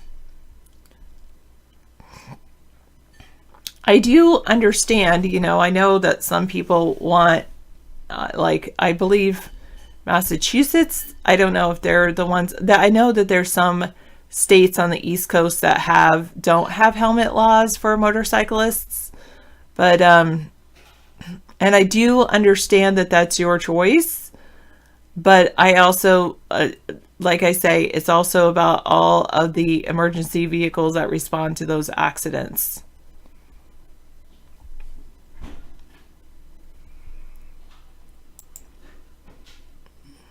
And as he noted, a study showed that head injuries have tripled in the past decade due to the use of people riding e-scooters and e-bikes. You have 2 e-bikes and you've not driven your car in 6 months. Do you have, hopefully you wear a helmet when you ride your e-bikes, Maxed Out Credit?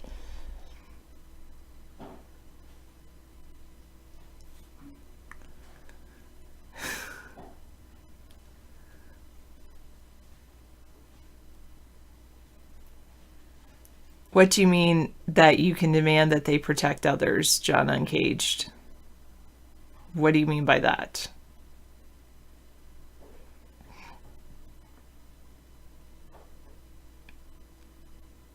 You mostly ride it in the city and you have 3 helmets. Good. I disagree with you, Herbal. I don't think... I be prepared to accept the consequences, but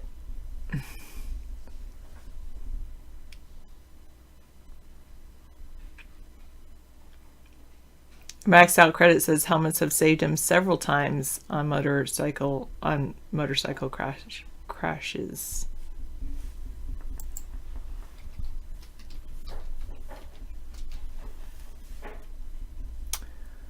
I don't know the answer to your question. I don't even know if that's a fair assumption, Xenu.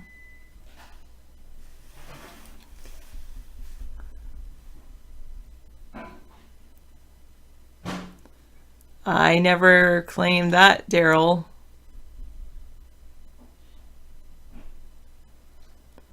Oh, you can say people have to have liability insurance?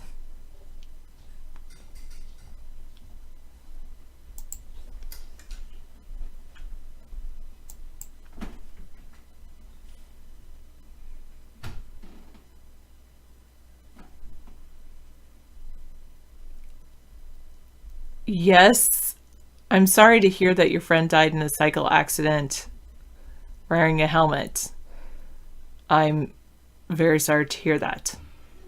It's not, wearing a helmet is not a guarantee that you will live through an accident.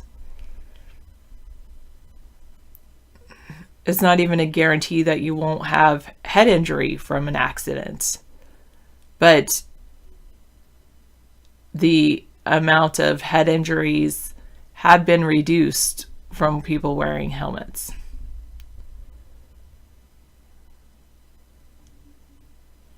And Maxed Out Credit believes leather helps as well, wearing leather. I'm wearing some leather pants right now. I'm sorry, Canadian. I did not say to start a fire in the river. I said move to the shore. That was my first thing.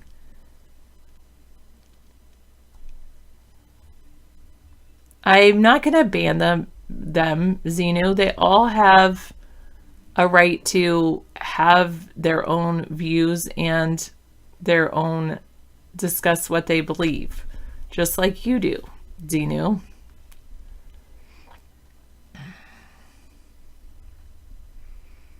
Whoa. I did have a great Christmas at the one. I had an excellent year. I think it was my best year ever so far to date.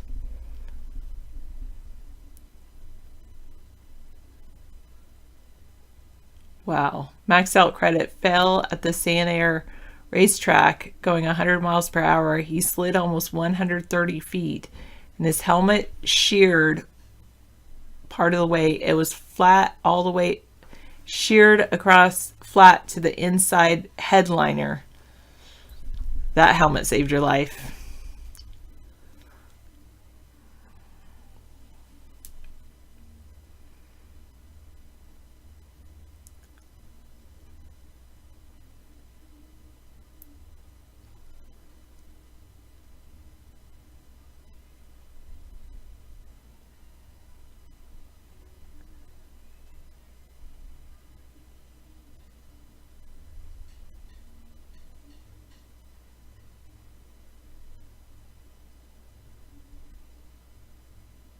Yeah, so now you're pro helmet no matter how hot. Good.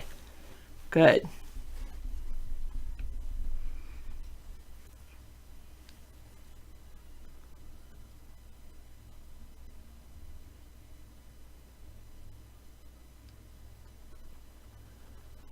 The statement about the New York law said that the throttle motor that allows a rider to increase speed on an e-bike without pedaling renders e-bikes indistinguishable from mopeds. And the mopeds are already regulated and they require license plates and driver's license. So basically, I would say in that statement that e-bikes are already allowed. In that statement says e-bikes are already allowed as long as they conform to the same regulations as mopeds.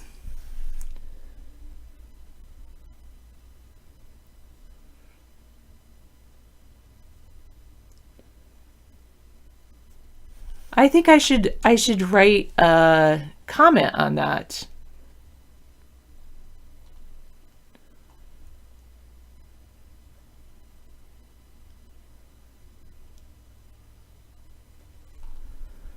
Anyway, you added a full brake and flasher lamp kit on your e-bike. Nice. You put your first car on your roof. You were going 115 miles an hour. Wow. Man.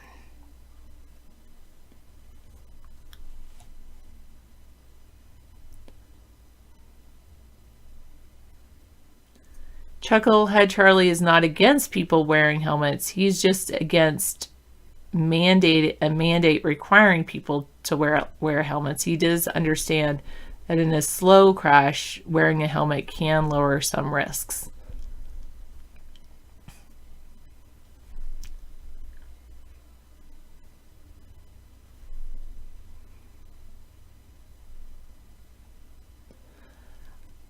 Because of liability, John? Really? That's interesting. There's certain areas that don't require helmets for bicycles. Some do, but some don't.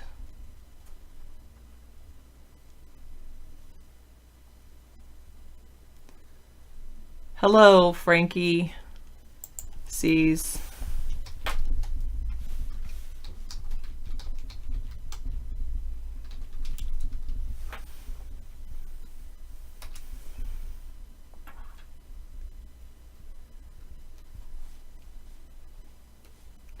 Why are you giving me these links, Sure Rock Party? I'm probably not going to click on them.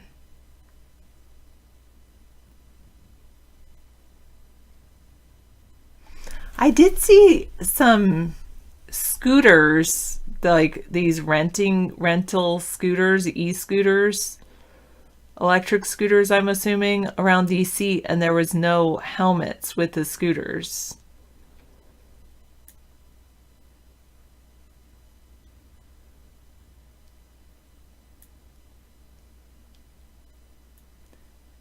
You do have a point, John Uncaged. You're right. Children don't know that they need to wear a helmet.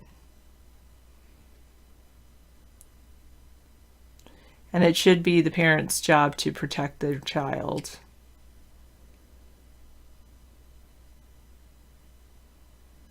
Or whoever is in charge of their watching the children at the time. So they should require the children to wear helmets.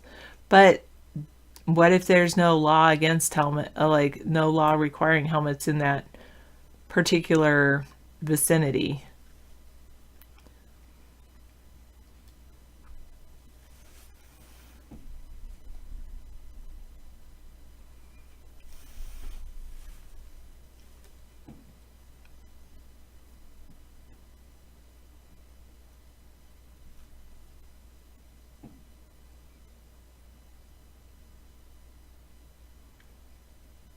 I don't even think the city I live in requires helmets, and it goes by city by city in our area as far as helmet laws.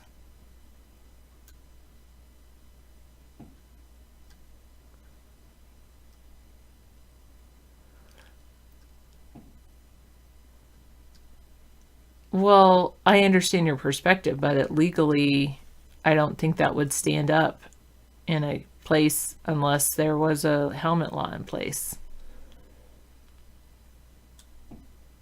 Ironically, there's a seatbelt law in our state, but I don't think there's a helmet law in our state unless it's changed. Maybe there is a helmet law because I live in a very democratic state, so you're right.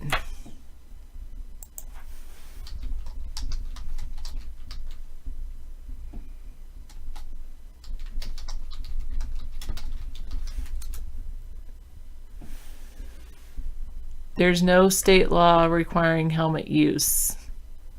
However, some cities and counties do require helmets.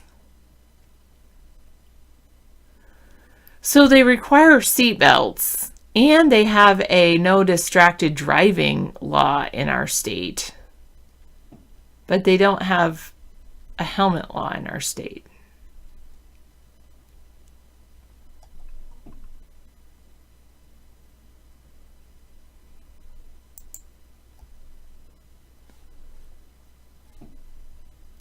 Wait, at least bicycles, but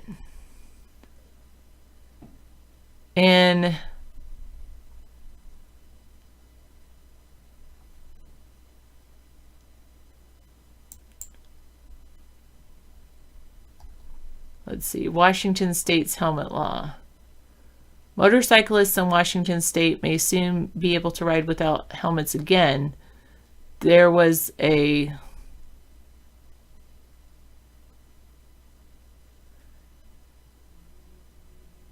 Senate Bill 5007. I don't know if it passed.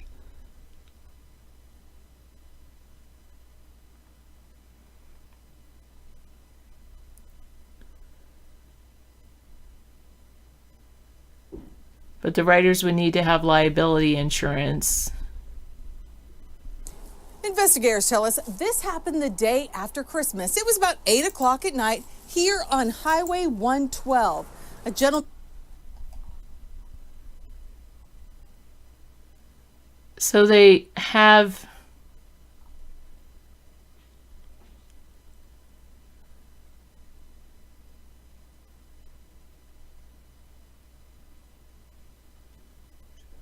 all right, there was a law.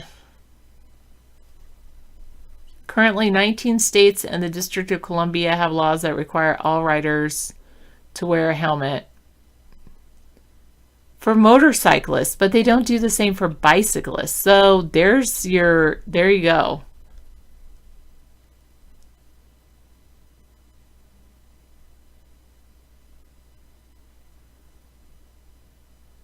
What is support 81 Canadian? What are you talking about? Well, tinting windows is more about keeping heat out rather than trying to hide anything.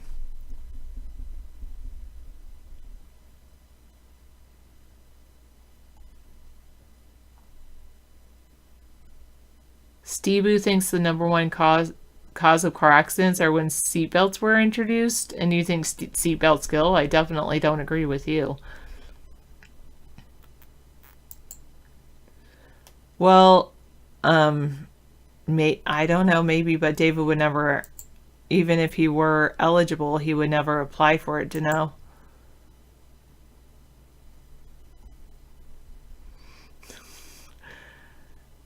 That's a good helmet. Maxed out credit. Speaking of the helmet laws, here's what Maxed Out Credit sent me.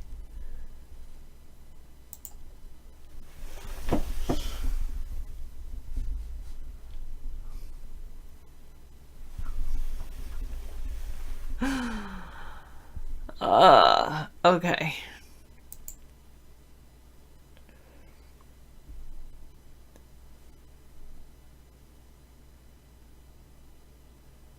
It does say, yeah, the helmet law in Washington state for motorcyclists is for kids too.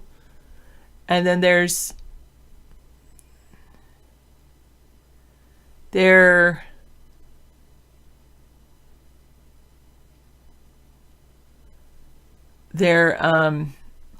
don't know if it passed or what it was, but I was just researching the motorcyclists. There was a Senate bill proposed that they in Washington state where some people would over 21 wouldn't have to wear a helmet, but oh, thanks for the final honest question, Canadian. Do you think you are? I don't, no judgments here, Canadian. I don't green shame anybody. I don't believe in green shaming. I do believe with that, to know.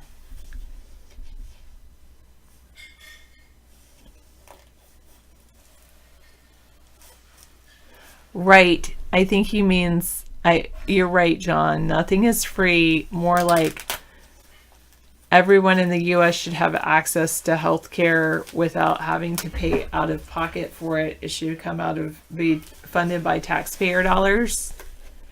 Is that what you're saying? So that health care doesn't... Funded by payroll tax and employee payroll tax. The single payer plan? I'm not talking about the single payer plan. What are you talking about? I'm just talking about a way to pay for health care. Oh, yeah. Yeah, I support the... Well, I'm just saying, someone posted in the... Dano posted in the room, that he thinks healthcare should be free, and John and Cage wrote nothing is free, and I said that you're right. But I do think that healthcare should be, maybe he's saying that healthcare should be accessible to everyone without having to pay out of pocket for it, that it should be funded with taxpayer dollars. I agree, and the mobile medical unit system, along with our public option, will essentially do just that. But we're going to lower the cost of healthcare. That's the thing the Democrats haven't been able to do. They haven't. Every single year we see higher prices for doctors, nurses, and we've been mainly talking about helmet laws. Helmet laws. Like there's no helmet laws? Both. Oh, okay. Mainly because Maxed Out Credit gave me 2 links, and one I agreed with. One was like the forget electric cars. The e-bikes will be the top selling electric vehicle in the next decade. E-bikes? E-bicycles, electronic bicycles. Yeah, people don't. That idea works in Asia, but it doesn't work in America with all the big land masses and people wanting privacy in their cars. I still contend private electric cars are the future. Every automobile company out there is making an electric car now. Yeah, exactly. If e-bikes, electric bikes are the thing, maybe in Asia, but not in the U.S. I don't see that as a big winner here.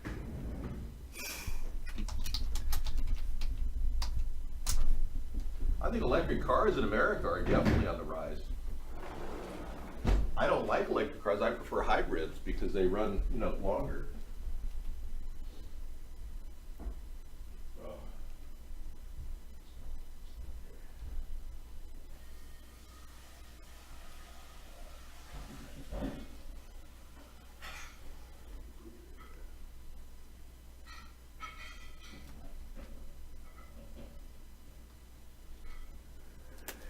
All right. Hey, some Mexican. Okay. My name is Sarah. I am a lifetime partner of a gentleman named David Sponheim, 2020. He started, do you want a long version of or the short version? Aquarius.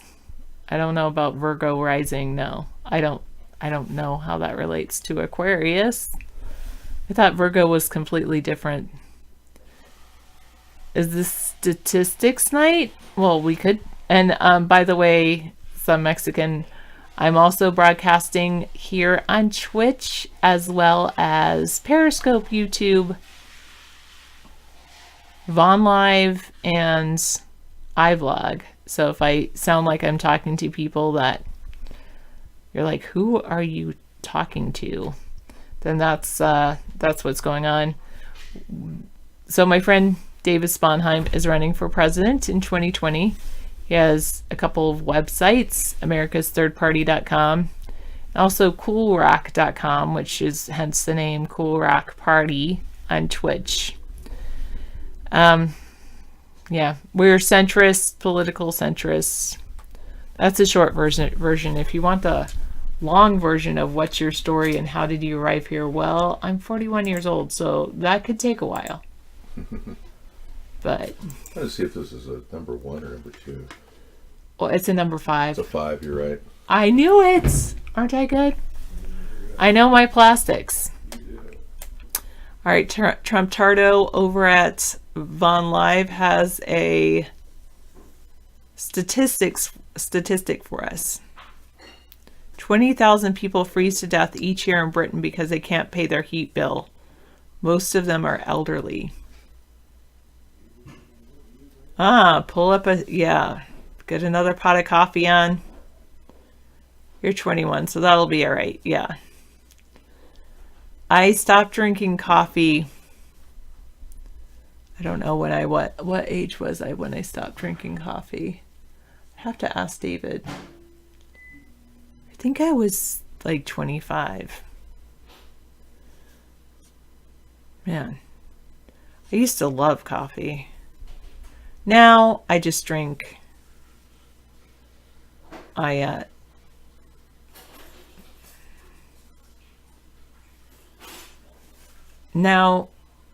I drink hot chocolate.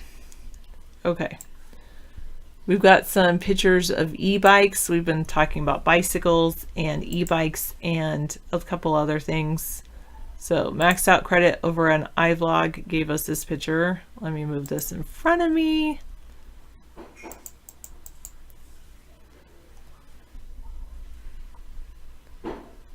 That's pretty cool. My friend got an e-bike. Another friend got an e-bike that he got on some Kickstarter program. I think it folds up. Oh, don't do tea. Tea actually has more caffeine in it than coffee. Green tea, which is supposed to be healthier for you, has more caffeine in it than coffee. I'm not a... I feel so bad because this person bought me like this tea assortment for Christmas. And I'm like, yeah, I do tea, but I only do like herbal caffeine-free tea. And most of the tea in there is Indian black tea. I really don't like black tea. And then the other part of it is green tea. I guess I could probably do the green tea, but anyway. Okay, this is his favorite Monster Tour bike.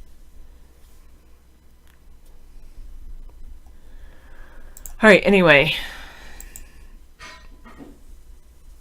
Meta Nemesis likes iced tea. So Saudi likes his e-bike, but he learned to ride a motorcycle, which is much better.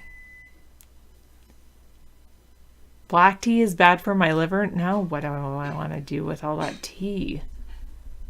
I just feel bad. Like, what do I do with all that tea? Like, it's a lot of tea.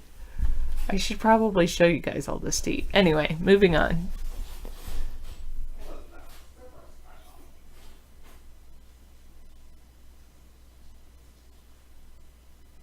Old UK people get 200 pounds for winter heating, plus $140 from the energy companies, 25 pounds if it stays below freezing for a week.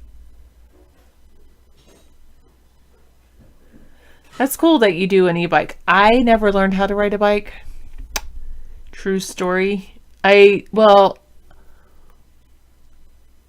a bike with training wheels when I was like in 3rd grade. My family...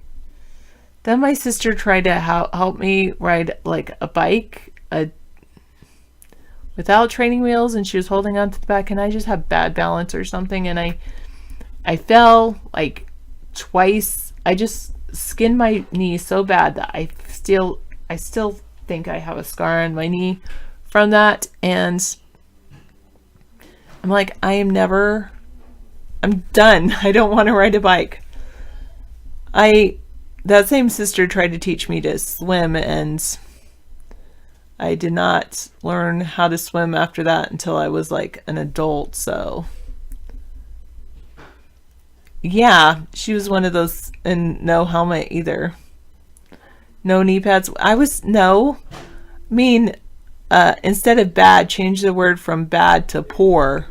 Chucklehead Charlie.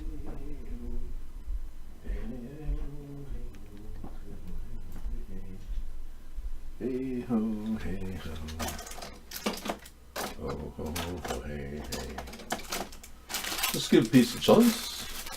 Yeah. Anyway, David does a lot of tea. I mean, not tea, but coffee. I don't know what to do with all that tea.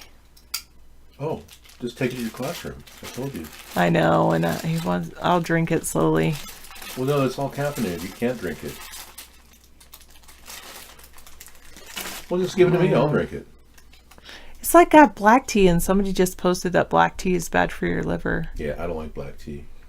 Like half of it's black tea, half of it's green tea. There's the green one tea? package in there. Each like container has like 8 packages of tea. Wow. And one of the like 20 has decaffeinated. Is like a tea I can actually drink. It's like chamomile and mint. And I can do that one. Well, the other option is put them in the teacher's lounge or something. Yeah, surely there's something like a tea maker in the teacher's lounge, right? I guess there's a hot water thing, but I don't think somebody will drink it. Tea. But keep the green tea. Yeah. But keep you've got good decaffeinated tea in your class. Yeah, anyway. Moving on.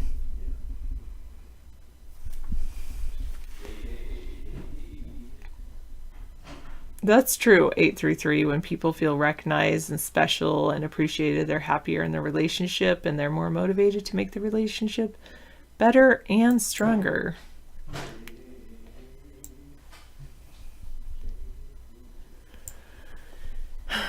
Black tea can be consumed hot or cold. It's a nutritious addition to your healthy eating plan. Too much of a good thing can end up harming your health. Drinking more than 5 cups of black tea per day. Well, I'm not going to have more than 5 cups. I can barely even stand drinking 1 cup. Well, 1 tea bag, maybe 3 cups. I did do 3 cups out of 1 tea bag.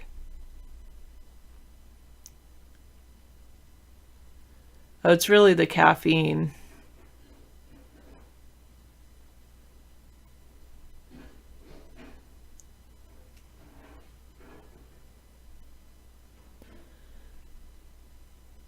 And you could develop kidney stones from the oxalate.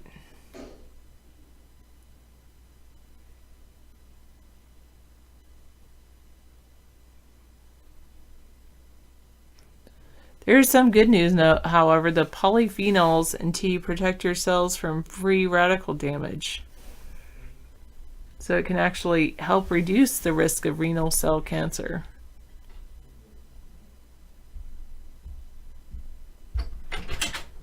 Okay, I'm ready.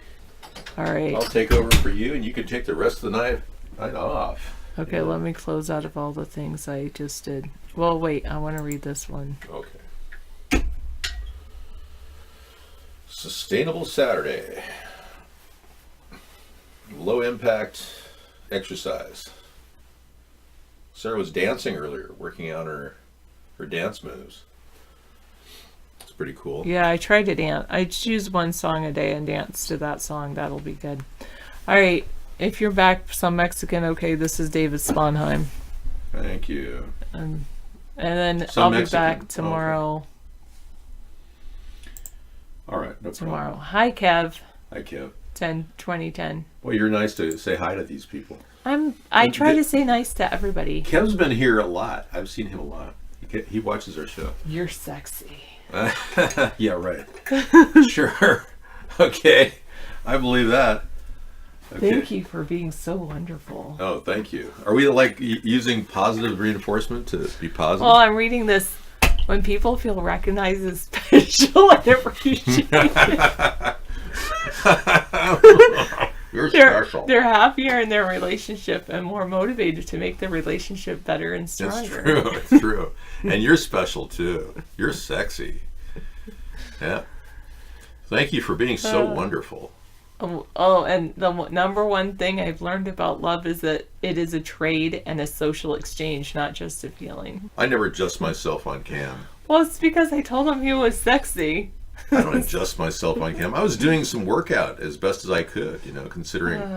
I did not. I feel bad because I did not check our mailbox today. We're going to have to go out tomorrow, and I knew something was going to be there. Oh, okay. Well, we'll go out tomorrow and check it. Thank you. Wow. Thank you so much. I'm sorry. It's really an amazing thing. Yeah, I'm just not into the effects of tea. I like green tea and chamomile tea, but I prefer coffee. My head is not in the clouds. It's above the crest of the mountain behind me. I'm a Northwest guy. This is our backyard, pretty much. It is. We have to go. We live in a large estate. We have to cross a long distance to get to our mailbox. Look at that. High consumption of green tea could result in this. Oh, there you go. Not a good thing to eat too much green tea then. I'm going to go light on the green tea and heavy on the coffee. All right. Yeah, we have to trek across a long distance. We live in a large estate.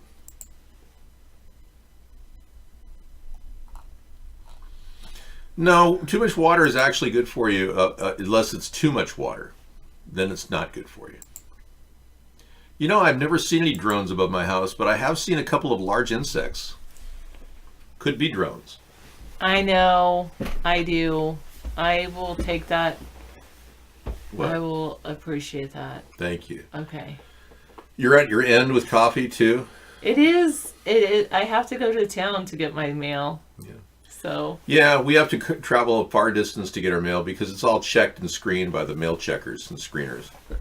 Yeah. Thank you. I told them I am surrounded by top level security personnel. I've got 7 different law enforcement agencies around me. I live behind a naval air station.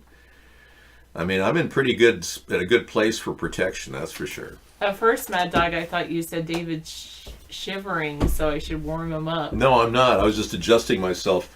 They were claiming I was adjusting my body. I was like, well, yeah, I checked my belt when, you know, I mean, what the hell? I mean, I'm being analyzed for the simplest things. Give me a rig. Breathe in. Thank breathe you. Out. Oh, you're almost like you've got a healing power, Sarah.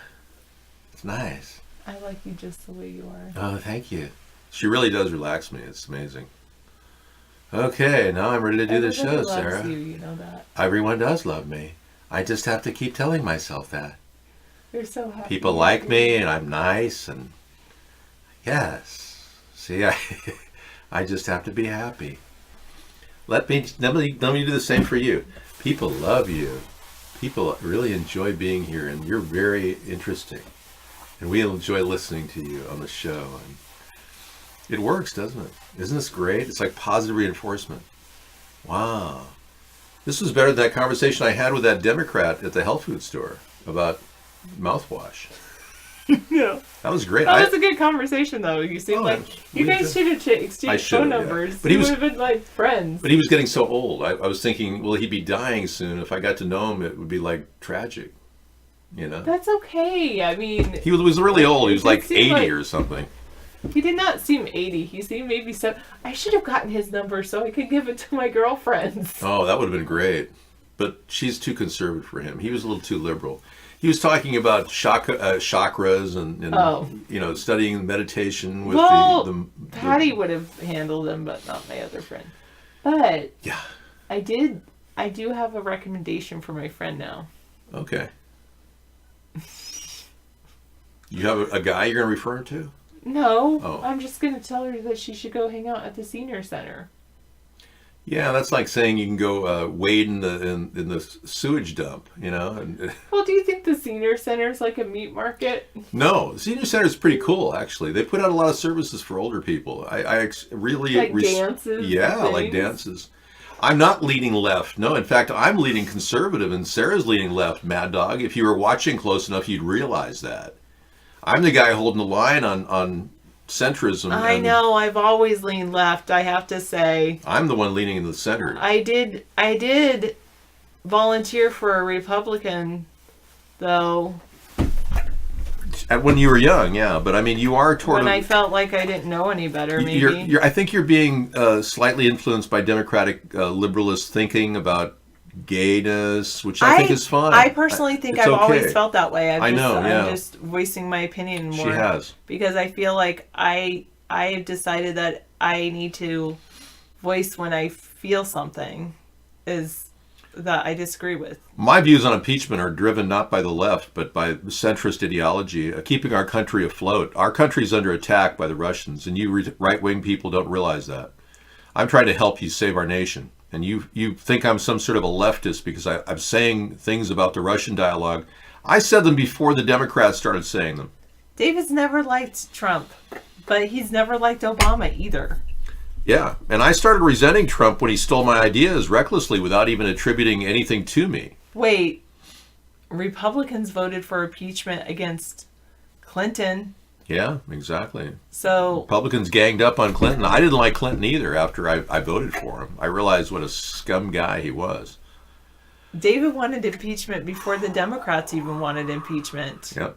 I'm the guy who led on the issue, Mad Dog. This is not a liberalist thinking. This is centrist. He hasn't changed his view on It's that. the same position I've had in the beginning, and I still do. Well, and David's wanted impeachment for Trump since the beginning. Before he was even elected, I said he'd be impeached, and I was right. I was right. You see what Sarah found? She found a silver coin from 1951. And she pulled it out and she gave it to me. It's like worth a few bucks. Yeah, in silver. It's got weight to it. Thank you, Sarah. Good night, my love. I'll Good see you night. later. You too, my love. Sleep well. Or rest well. I'll see you later. Maybe we'll watch one of those You shows. They're really fun. Those are kind of creepy. Creepy but fun, yeah. Reminds me of LA when I lived in LA. This way I get a chance to go back to LA and hang out there with weird, creepy people. He might be, John. You never know. They only need 3 votes of the Republicans to have a secret ballot. And there are enough Republicans right now that are tired of Trump. They're willing to welcome Pence as our president.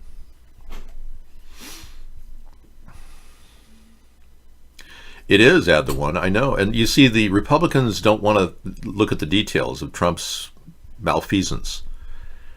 They believe that it's all hearsay. And they use these words like it's all hearsay, it's fake news, it's all a Russian hoax. They use that as like bumper stops in their brains. They don't have to think past that bumper stop. I'm going to put my bumper stop there. I don't have to think anymore. So they got, nope, that's fake news. Click, bumper stop. But no, it's a Russian hoax. No, all that evidence against Donald Trump getting money early on that he's hiding with his IRS tax return. Oh, it's all fake news. It's a bumper stop. The very fact that Donald Trump has not shown his tax returns when he said he would, that's the big lie right there. Yeah. That's the big lie right there. The fact that he won't show his tax returns. It's obvious. Couldn't be more obvious if he tried. Yeah, there's certain signs of his guilt that are evident, like he didn't tape any recordings. No recordings whatsoever of Vladimir Putin.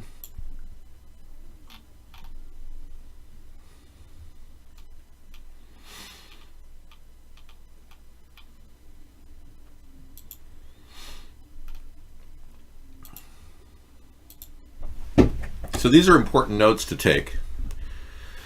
No tapes of Putin, no IRS tax returns. Basically, these are big areas that are he's hiding. This is where he's really hiding. He can't explain this. The very fact he did that, another factor too, he attacked all the witnesses. Yeah, he attacked all witnesses.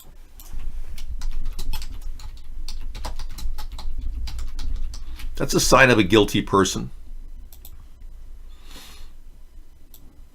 Yeah, and we got 17 people that signed on to the quid pro quo. So he attacks witnesses. That's a sign of a guilty person for sure. So everything points to guilt with Trump. Yeah, we can try him in the court of public opinion, and he definitely is guilty as hell. So I don't know where you're coming from, Mad Dog. I'm not asking him to produce his taxes. The House Ways and Means Committee is. Yeah. And he's the one who said he gladly shows taxes, but he didn't. So he lied about that. And you can't deny that. He lied about showing his taxes. He said he'd gladly show it to people. And you're lying. He's lying. Yeah. He attacks witnesses. Personally. There's no financial records for me to show. I haven't worked in 10 years. What financial records do you want me to show you?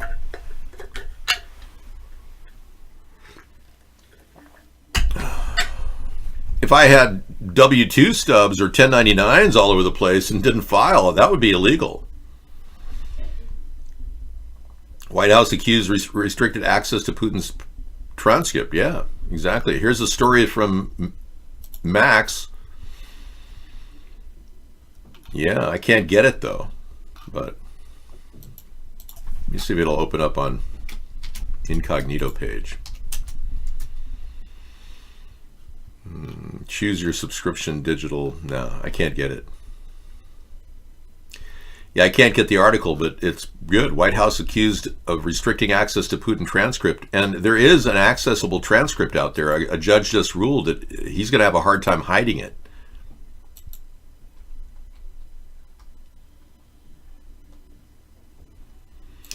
I don't have any income. I told you that.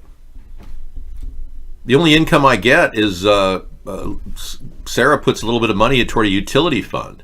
That's it. The rest is just operating off of my savings account.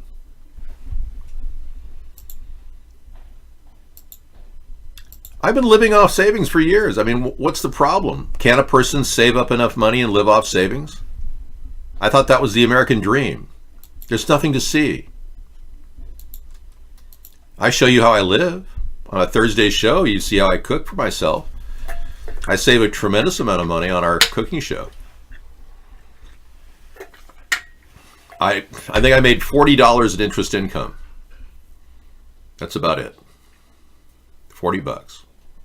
And that's unheard of in this day and age. No, bring it. I don't mind. I gladly tell you, I don't have enough income to file. Well, thank you for watching me. Yeah, I'm not here to, make money on the White House either, like Trump is. There's nothing to see. You may need to see it. There's nothing to see. Look at the empty space. There it is. You can look at the empty space all you want. See it in all of its glory. No, there's no need to file $40. No. No, I'm not required by law, but Trump is. If House Ways and Means Committee asked to see my tax returns, they could look at them all the way back to the 1980s. And they have the right to do that, but they don't have the right to show it to the American people. House Ways and Means can access anybody's tax returns anytime.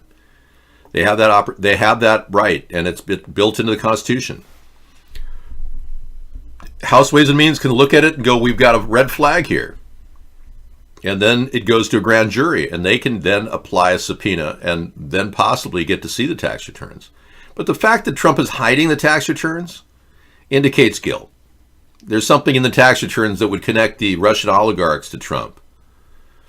We know from background studies of his income and all the money he made from 2000 to 2016 that he had a massive $1 billion loss in 2007. We know that. Oh, that's a bannable. No, you're out of here for that later. Gosh, I'm telling you the honest truth, and you told me full of shit. You're out of here. The IRS does see Trump's tax returns, but the House Ways and Means Committee is also able to see anyone's tax returns. Oh, you can get a red flag moving 10 grand around, sure.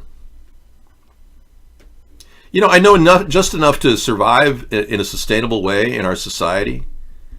I am rather simple in that way.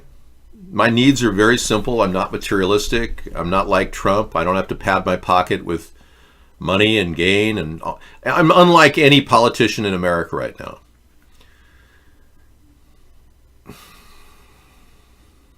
Yeah, he's hating on the third party, and we've been giving him a place to stay here, and he doesn't belong here. Okay, you got another link to it? Okay, nope, same thing. Trial access, subscribe. It won't let me see it, Max, sorry. I don't know, man. All I can tell you is I had to ban Mad Dog, Sarah will unban him because I guess he thinks he's got special favor with us or something, but I don't know. You can't call me full of shit and expect to stay in the show. Why didn't the Japanese guy get a high five? I don't know. Is that funny? I don't even think that's funny. Is there a joke to this?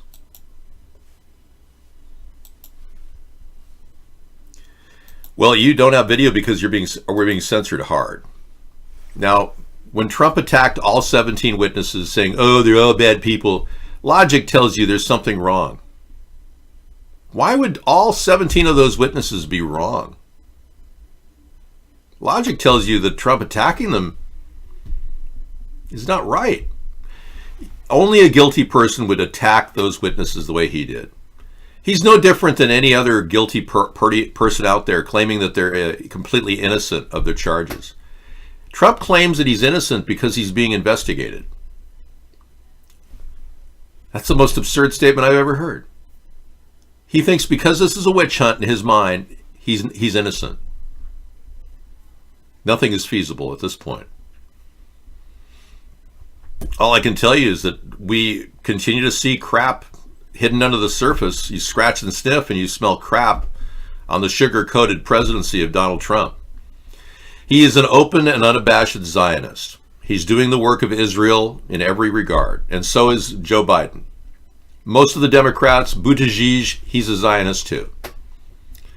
Trump and Biden are both Zionists. Elizabeth Warren is a Zionist. She supports AIPAC. So these people who are all Zionists are directing our country to be in two wars, and we've been in two wars in Iraq and Afghanistan for a long, long time, to support and defend Israel. Now, more and more backlash from the potential transcripts between Trump and Putin, because there is so much dirt in this. This could be the smoking gun that will essentially fry the administration, and Trump will have to resign. Kremlin tells the White House not to release the Trump-Putin transcripts. There is an interesting reveal. Daily Beast has this. Russia has urged the White House to show caution before it gets any ideas about releasing more transcripts of phone calls between presidents. The White House this week released a rough transcript of a call between Trump and Zelensky. This is an article that came out a few weeks ago, which is now the focus of an impeachment probe, right? The fact that Putin is so concerned about the release of these transcripts indicates that there's something very screwed up here. Yeah, this is a red flag, or at least a yellow flag. Yeah. It's a yellow flag warning. Even Putin doesn't want those released. No, I would never sell my home. No, I'd turn this home into a library. It would be the presidential library. I would even buy property around it just to make sure I had parking. I already have enough items to stock the entire library. It's absolutely beautiful what I have. It's beyond belief. Words can't even describe it. You'd have to see it to believe it. I have one of the largest collections in the world of advertising and a related material dating back over 150 years. So, I mean, it'll be a spectacular library. Well, thank you. The first of my show you watched, and you'll certainly be back to watch more. Excellent, 833. Well, you know, I've been a very steady force in American politics, having never been shown on TV once. Trump has copied my ideas. 10 of my ideas, 15 of my ideas were copied. We know because we watch these right in front of us. Many of us have been here a long time and have seen the copied ideas. We know that he even watches our show just because he likes to get a kick out of the show. Trump is controlled by the mob, and it's not even the U.S. mob. It's a Russian Zionist mob that goes way deep into the financial sector. We as a nation, if we want to stop and avert being taken over by a new world order, we're going to have to pull the reins on their control over the two parties. And the only way to do that is to build this third party. No other way. The two parties are co-optable, they're controllable, they're buyable. I'm not. That makes me a much bigger threat to the status quo of elitists around the world, and I don't mind being that too. Because it's going to take a person with my level of conviction to stop the incredible corruption that's been plaguing our country. And it's my level of integrity that will defeat these people. I truly believe he watches our show. Yeah, he has for years. We know because he visited our show in 2012 and virtually copied the ideas out of here. We knew he came into a Ustream show we used to have under the name Donald Trump, and you couldn't get that name unless you paid $75 for starters. Highly unlikely somebody else did. He talked, and we copied the chat. He talked as if he really was Donald Trump.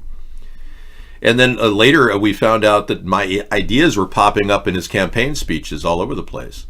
All of my ideas, except for the ones that really are helping the American people, like the Homestead Renewal Plan. He never mentioned that. But Hillary Clinton mentioned my rooftop solar system plan for the country. She used it in the debates in 2016. Yeah. But again, the real big ideas like the infrastructure bank offering 2% loans, this idea he won't be able to tackle. He'll never take on that idea.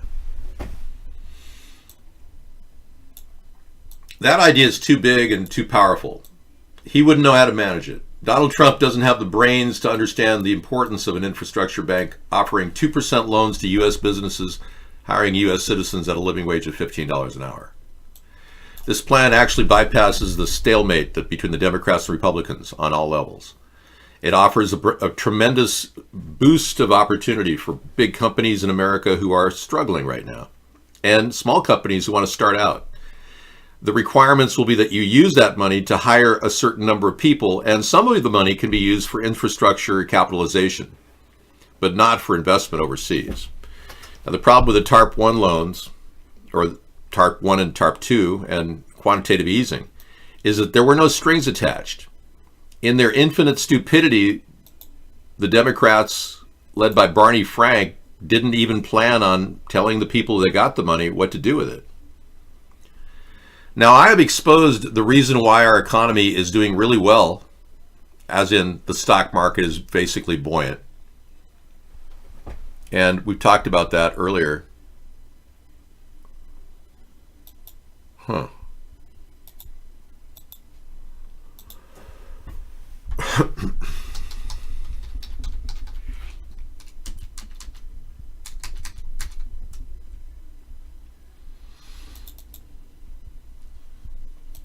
We talked about how Steve Mnuchin, our Secretary of the Treasury, has borrowed $1.5 trillion from our net assets.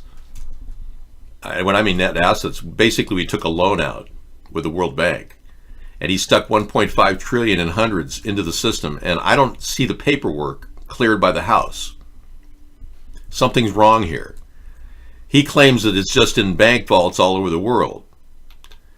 He says it's and the reason why they want to hold dollars is because the U.S. is a safe place to have your money to invest, to hold your assets. Maybe that might be true, but I don't really know if that's true. It's almost as though he's taken a huge amount of money and underwritten the money market accounts and infused money and capital into the credit default swaps. And I think he's holding the Dow up. I'm afraid to say it. I think that Steve Mnuchin is doing something very, very suspicious. He's taken 1.5 trillion in extra debt and just massed it into the stock market, make it look good. That's why Trump says the stock market's doing very well, everyone's very positive. How long can they keep that lie up while our streets are deteriorating? Businesses are hollowing out. Our malls are half empty. People in the streets are homeless, looking for food. And this guy says, oh, we're doing really, really well, everything's going very well. No, the real systemic problems are still there. 97 million people in America are unemployed, and they choose not to work, many of them. Like myself. I could be working right now at my age, but I don't want to. So I'm in the 97 million. But out of 215 million people out there, 97 million, 215 million that could work, that's 45% unemployment, folks, not 4%. I think Bitcoin, Add the One says, David, do you think banks have too much power in the U.S. right now, and that's why Bitcoin is here? Maybe, but I almost think Bitcoin was ingeniously developed by the Rockefellers, or the Rothschilds, rather. I almost believe that there's some major funding effort to undermine the value of currency. And Bitcoin is just that. I think people are still wondering where to put their money, and it's kind of a mad rush to the end. The stock market is in the same boat it was in 1929, right before the crash. It's a very good market. 1929, right before the crash, everyone was investing. They liked the market so much that they got margin loans, 7-to-1. So when those margin loans came in, they were broke, and beyond broke, they were in debt. When they lost all that money on the margin loans, most of these people, either wanted to kill themselves or did. And that was in 1929, the same environment that happened prior to the collapse of 2008. That was a bad hit our country took, and we just kept advancing credit, much like Steve Mnuchin is doing right now. Pat Paulson, he pulled, in one day, lost $56 billion. But that's nothing compared to $1.5 trillion from Mnuchin. What this looks like is a massive underwriting of our debt to make it seem like everything's doing really well.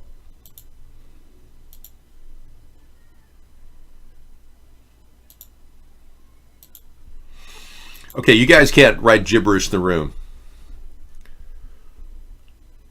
Billionaire pedophile Jeffrey Epstein illegally built in the Virgin Islands compound. Why wasn't this ever investigated? I raised this question, Max. Yeah, I raised a similar question. Why has the FBI not gone down there and tried to look at all these underground dungeons that he had? They just went to his office building in one area of his compound and grabbed some paperwork. If I were president and Jeffrey Epstein had been accused of all this child trafficking, I would have sent a team of skip loaders out there along with cadaver dogs. But nothing has been done. This was from May 9th, 2019, I know. That's right around the time they pulled him in. This is a new compound that he built. That's right. Thanks for telling me. He did this without any clearances. Despite more than 30 victims, as many as 46 in 2008, federal prosecutors quietly dropped the charges against Epstein under then Miami U.S. Attorney Alexander Costa. Acosta was our labor secretary, who openly admitted in front of a press corps that he actually was told to not give Epstein a big sentence, that he was intelligence. So instead, Epstein was allowed to plead guilty to a state charge and spent 13 months in jail. They went on to say that he was arrested again, broke the law. But this is a story that never got any traction. Epstein, meanwhile, reportedly is building a compound on the 165-acre island of Great St. James, which he purchased in 2016 for $18 million.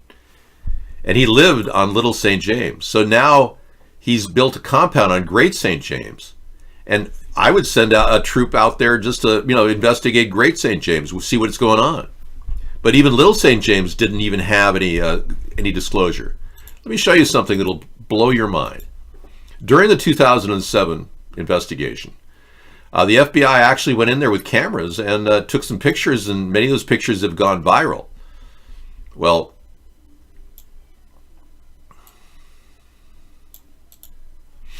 this picture right here of some cameras in one of his lobbies, it's a side angle shot of some cameras that were in his lobbies, and you see one of these pictures is very disturbing. Right here. It looks like, appears to be eight girls or something sitting on buckets. This is from an underground shot. And I never really noticed this, but you'll notice that this on the walls, when you look even closer, right here, appears to be images of penises, dangling penises. See that? And there's another one in the back. This is just what I'm showing you. In the back, showing an erect penis. It's barely visible there, but you can see it. It definitely is when we increase the contrast.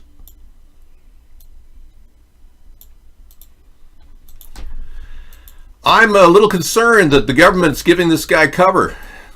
That would be enough to get a full open investigation of the island, dig into the ground, get cadaver dogs out there right now. And I mean Great St. James and Little St. James. Both of them. Could be a cucumber. They may be working in the cucumber ranch. They were busy bottling cucumbers for his dill pickle assembly line. Sure. One girl had a beard, really. I don't know. All I can tell you is everything's weird about this, okay? And the government isn't bothering to investigate. I think that's pretty seriously messed up. It's sad that even MIT came to his defense, claiming that it was perfectly normal what he did with the girls. One of the guys at MIT was under hot water for that. It turns out that Jeffrey Epstein gave MIT $7 million to investigate into his gene splicing campaign. Jeffrey Epstein wants to turn his DNA into like the future bio-DNA of future generations in cloning. He's out there, man. I mean, and the fact that he's protected by the FBI and the NSA and the CIA, that's pretty serious. I would think many of you Republicans would be awakening to the fact that Donald Trump is good friends with Jeffrey Epstein, still to this day. I know. Here's the picture of him with Epstein in 1992. 2 years later, Justice Mercady claimed that these two basically Donald Trump raped a 13-year-old, according to her testimony, and that he was there watching. That's 2 years after this picture was taken. Justice Mercady dropped the charges because she felt that she was threatened, that her life was threatened. She felt that Trump would kill her. So she dropped the charges. Yeah, that's serious when a 13-year-old drops rape charges. She was 29 when she refiled, but it doesn't matter. So these two are really good friends. Still are. I'll tell you how good of a friend Donald Trump is with Jeffrey Epstein. He hired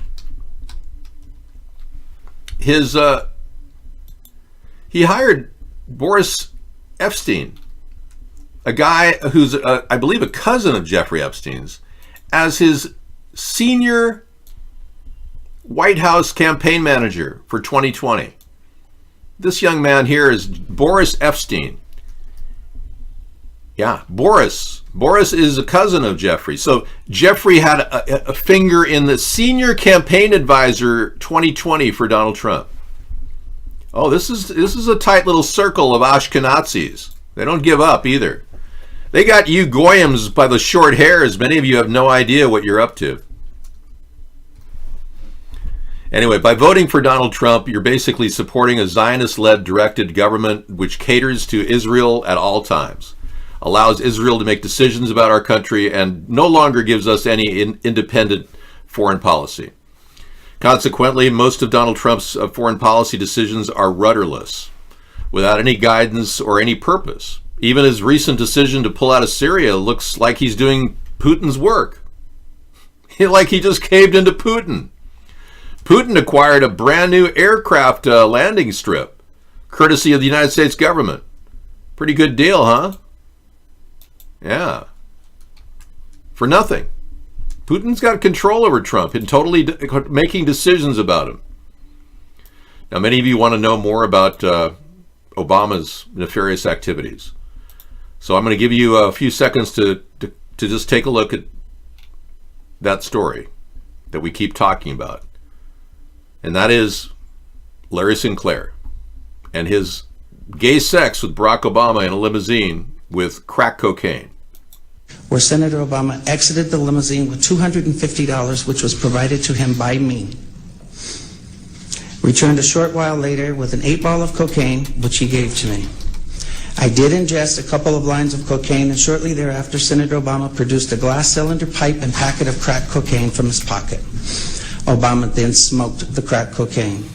I performed fellatio on Senator Obama in the limousine during the time Senator Obama was smoking crack cocaine, after which I had the driver take me to my hotel, the Comfort Suites, Gurnee, Illinois. Thanks to Larry Sinclair, we know now that Barack Obama is a homosexual.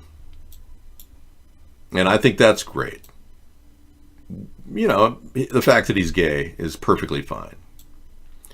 The problem is, he's not just gay, he lied to the American people. He deceived us. That's the problem. He committed fraud. Hey, are we done here? Let me pull out of this for a second. Thanks. Thank you. All right. You've been exposed. That's right. Donald Trump has hurt the United States in ways that I can't even enumerate. He's divided the country. Yeah, Larry Sinclair is alive, and I believe he's running for office in Alabama. Oh, excuse me, Florida. Thank you. Donald Trump has hurt the country in ways that divided the country. He didn't really get anything done. He hasn't built the fence that I suggested we built. He put in some cheap slat fence. Any moron knows that could be ripped into very easily. And then he continues to stonewall the country on issues of overspending on the military. In fact, I don't hear any Republicans complaining about the military budget he just put together, which is $250 billion more than Obama did. We can't even afford that. He's misspending money at rapid rate. He gave tax breaks to the rich, which he never should have done. And they didn't even know what to do with all the money they made. I just showed you earlier that all the great billionaires have made 25% more income in this 1 year. All the billionaires across the globe have made 25% more income off of people like Donald Trump. Tax breaks for the rich, profiteering, gouging, unfair business practices. That's how the billionaires make money, and they made 25% more this year. We don't need a strong military that is inept and incompetent. The F-35, for instance, it still hasn't managed to develop the software on its gun. They're still in disputation over the software on its gunnery system. It's 15 years late. 15 years they've been working on this F-35. They can't even get the software to get the gun working? Come on. You moron Republicans are wasting our tax dollars.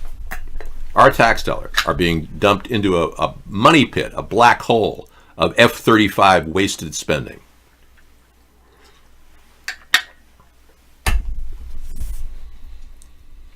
The Democrats are mishandling the budget terrible. Yeah. They've been wasting money left and right, but Trump is wasting money on the military. You don't get it, do you, Mad Dog? The Republicans and the Democrats are screwing our country over. You just don't get it. Notice after Obama was president, colleges are now teaching people to hate white people. You're right. And that was Obama's fault. Obama wanted to continue this affirmative action garbage, and he pushed it to the max. People who are white are getting the raw end of the deal, and now they're getting kicked out of rooms. Black people are saying, we don't want any white people here.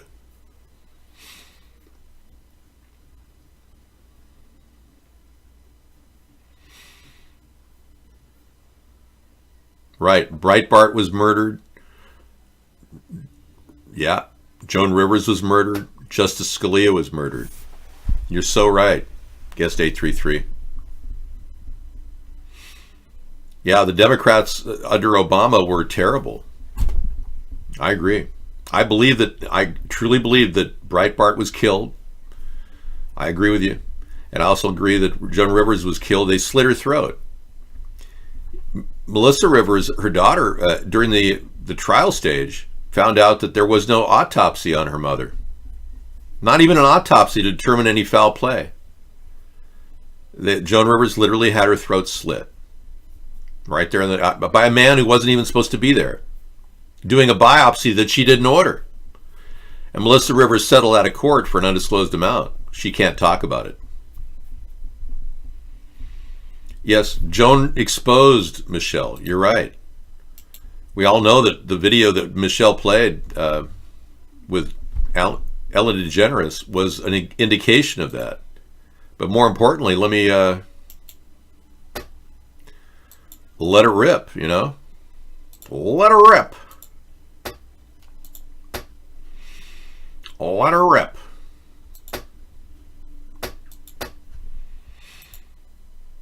Let's just calm down. Got it. No. And do you think that the country will see the United States will see the first gay president or the first woman president? We already have it with Obama, so let's just calm down. Got it. You know Michelle is a trans. I'm sorry, she's a what? A transgender. We all know. Oh my gosh.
So if this is the world we're living in, where we're lied to by our government, we need to get out of that world and get into the world of awareness.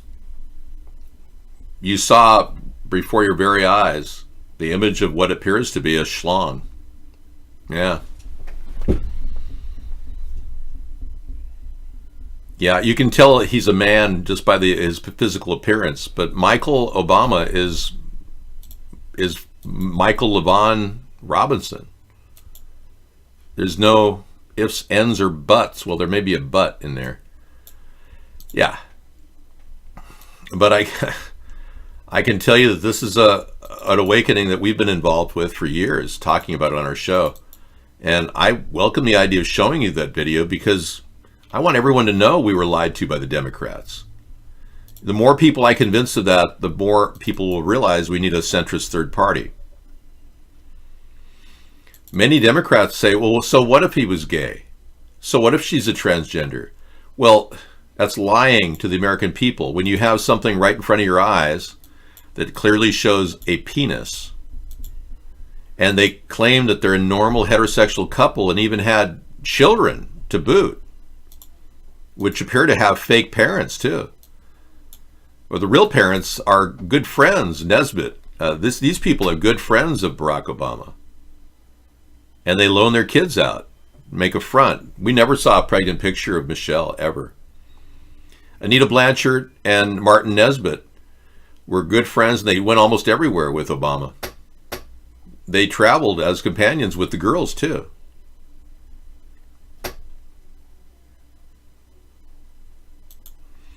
Hey, you're not allowed to come in here and rag on the show. You won't even last in here, period, if you continue to do that.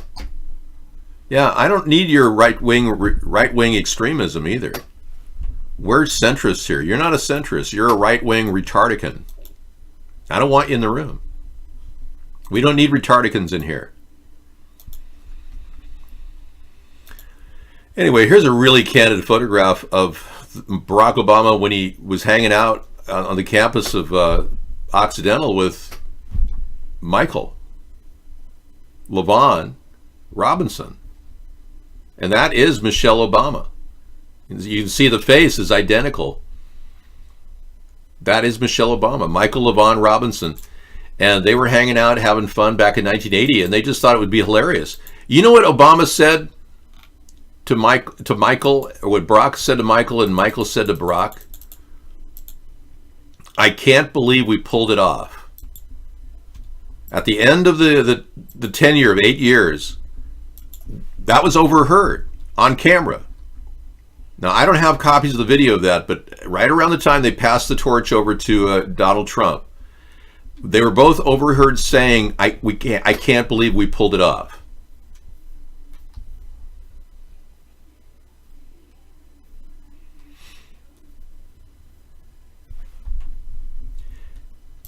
What makes me most disturbed about the group of, I'm going to call them white supremacist, radical alt-right people here, is that you actually think you could stay in the room and pretend like I'm going to be really nice about Donald Trump stealing my ideas and act like he should be our next president.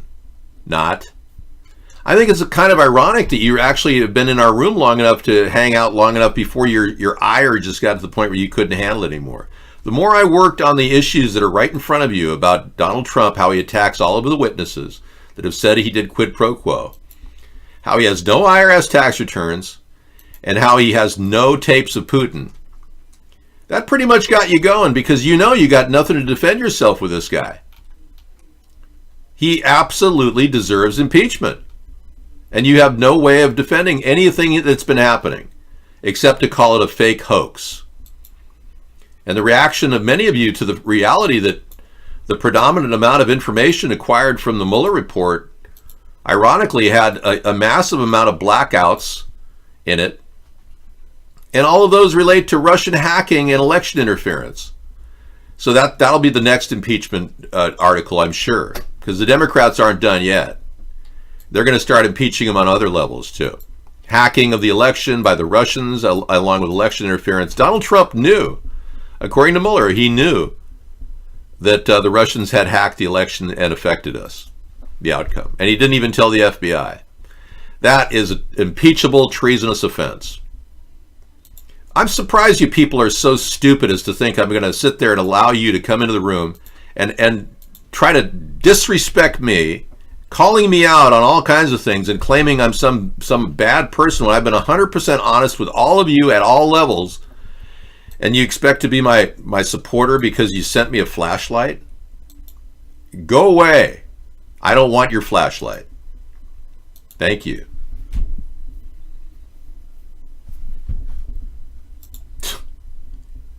Seriously. And how many times have you hit on Sarah trying to, make her your girlfriend, dude? I mean, come on. Who in their right mind would come in and hang out trying to hit on a guy's girlfriend?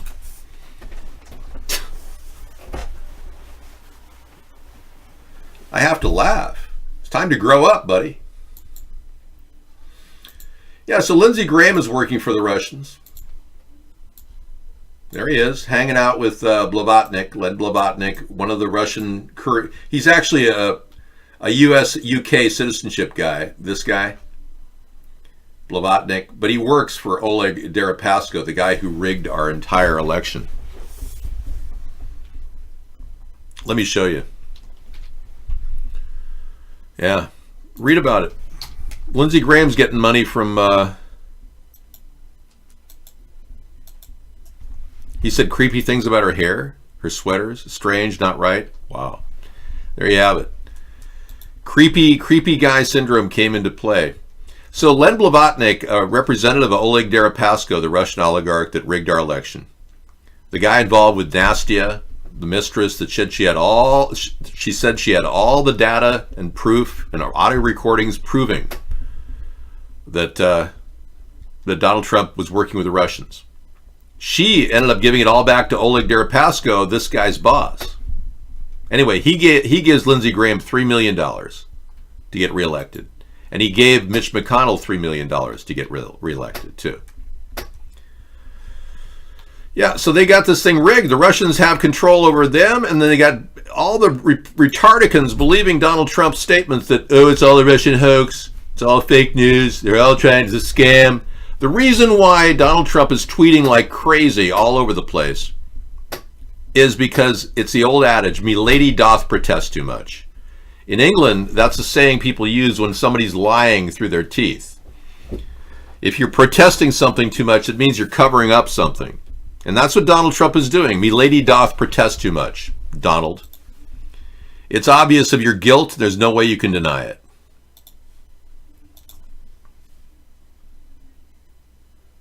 Here's a shocker. There's 12 million phones in New York alone. Here's their data information. Look at this. These are actual locations from millions of Americans at the New York Stock Exchange. It's like a Christmas tree. It lights up. Isn't that amazing? One nation tracked under God. That's just smartphone tracking from Times Square. 12 million phones, one data set, zero privacy. They track the movements of people across the country using supercomputers. It's ridiculous. They're getting ready to impose what is called a social credit system on us and a police state, of absolute nightmare police state. And if we don't build this political movement to stop them, they're going to just walk right over the American people. iVlog has a Tulsi Gabbard ad. I wouldn't doubt it. Yeah.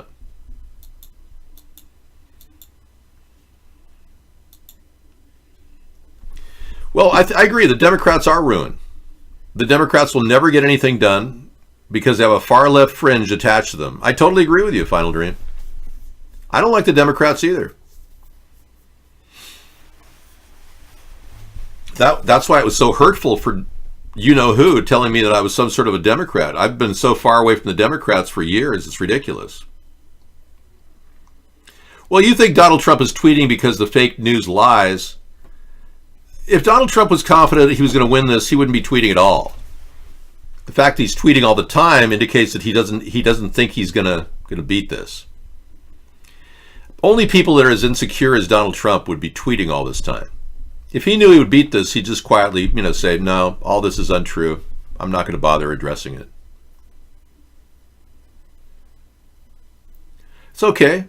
I don't like the Democrats at all. We can agree on that, you Republicans and I. But I don't like Republicans either. So he will never defeat the lies with a tweet. It never happens. He only looks like he's covering his ass with toilet paper because something out of it's extruding called a piece of shit. He's covering his lies. This be lady doth protest too much. He's just basically using it as therapy because he himself has to keep assuring himself he's on the right path.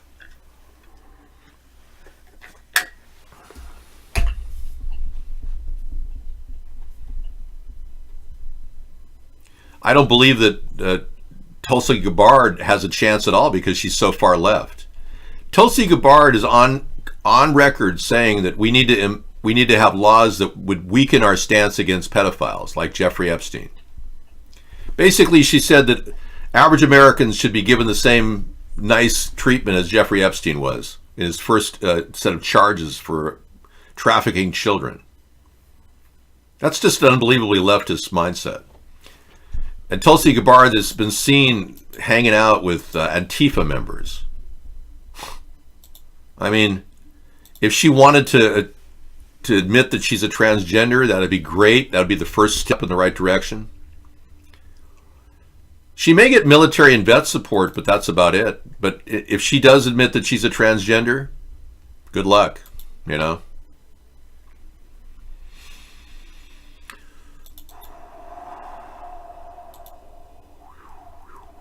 Good luck with that. I don't think the American people are ready to vote for a homosexual man or a transgender. I don't. It all comes down to how they see their behavior in life as some sort of a way in which we should all endorse for other people. So here she is with a known gun dealer, an Antifa gun dealer, at the bottom of the page. And she's making the mark of the devil there with her hand. She's lost. She doesn't know where she's in. She doesn't know what direction she's going. I often wondered if Hillary was telling the truth about her connections with the Russians. I do, because she's such a leftist.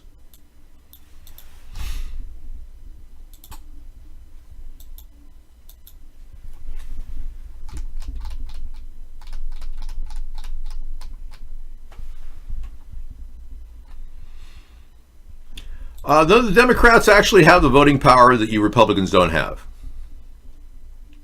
If they play their cards right, our next president could be Joe Biden.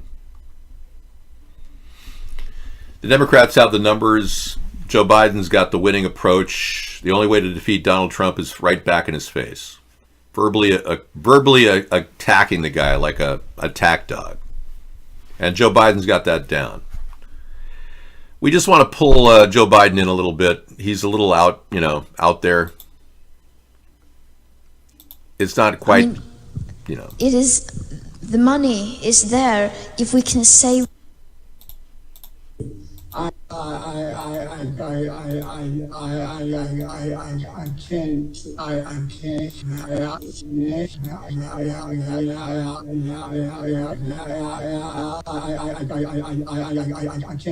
can't talk. Okay, Joe. Well, can you explain why this woman was standing next to you? And could you explain why you were touching her face? Yeah, take a look at this. She looks like a young girl, and this is from 2008, Waterloo, Iowa. And Joe's just super friendly with people, but look at this. He's not just touching her face, he's tickling her chin.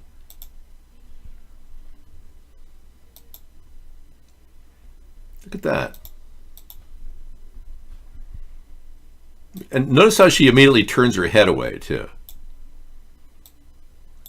See? As soon as she saw him grab her face, she's like, immediately the reaction was to pull it away. And he's trying to tickle the girl's chin. Now, I'd like to say that's about as perverted as it gets, but we have a president who openly said that he wants to grab women by the beep, and anytime he does it, they do whatever he says. He openly said that to Billy Bush, and Trump said that he never said that. Trump said that's just a lie. Now, this should be a clue that Trump is lying all the time when Trump said that he never said that he's just going to grab them by the beep. Well, I don't have to dig too deep to pull this one out of the archives. It's sitting right there. Locker room talk, like Melania said. You know that Donald Trump hasn't even admitted he cheated on his wife publicly? Trump hasn't even admitted that he cheated on his wife and never apologized to Melania publicly for having had sex with Stormy Daniels and Karen McDougal, along with so many other people. I have never said that. I've never said anything. I've never cheated on anyone, ever. So, I find it kind of odd that you people keep defending Trump when he's a known womanizer and adulterer. And you just give him all the credit in the world. And he even has admitted to having a relationship with Putin and then denied it. So I'm not going to play that video because it's the Democrat smut crap coming at you. But yeah, I don't want to drag the whole thing through the woods. I'm done with it. But I think the most disturbing thing is how he treated his wife when he became inaugurated. My prayer that God will bless you, your family. Just looking at her face during this period, look at the scowl she gets when he says something. And he smugly said something to her, like F off or something. Yeah, he hasn't shown her the respect that she deserves as his wife to admit publicly that he had an affair, extramarital affair. He wants to glaze that over and pretend as though it didn't happen. And you Republicans are okay with that. You think it's okay for him to have locker room talk and talk about women, about grabbing their body part like it's no big deal. And then his wife covered for him, calling it locker talk. And then she herself liked the Free Melania movement when it first started on Twitter. She feels completely trapped in this relationship. She married for the cash, exactly. You know, right after Donald Trump got $30 million from the NRA, and they can't explain where that money came from, probably Russia, Donald Trump wrote a check to Melania's best friend, a party planner, for $27 million, claiming the inaugural event cost $27 million. I don't believe that for a second. I think her friend handled the money that Melania got paid to stay in the marriage. She probably had $25 million of it put into her account, Melania's account, and the friend got $2 million to handle the money. That's what I think.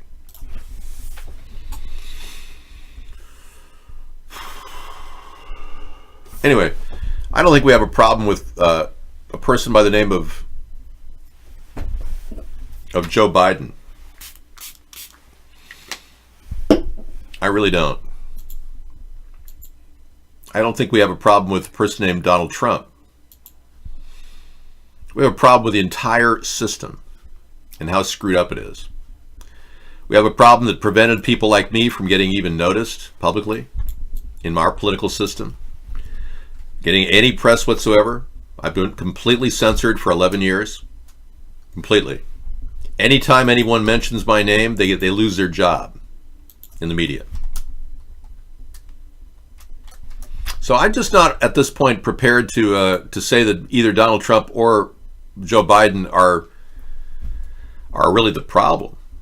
I think the system is the problem, that we allow such corrupt people as Donald Trump or Joe Biden to become leaders. That's the problem. So I don't mind coming out hard against the Democrats and hard against the Republicans simultaneously.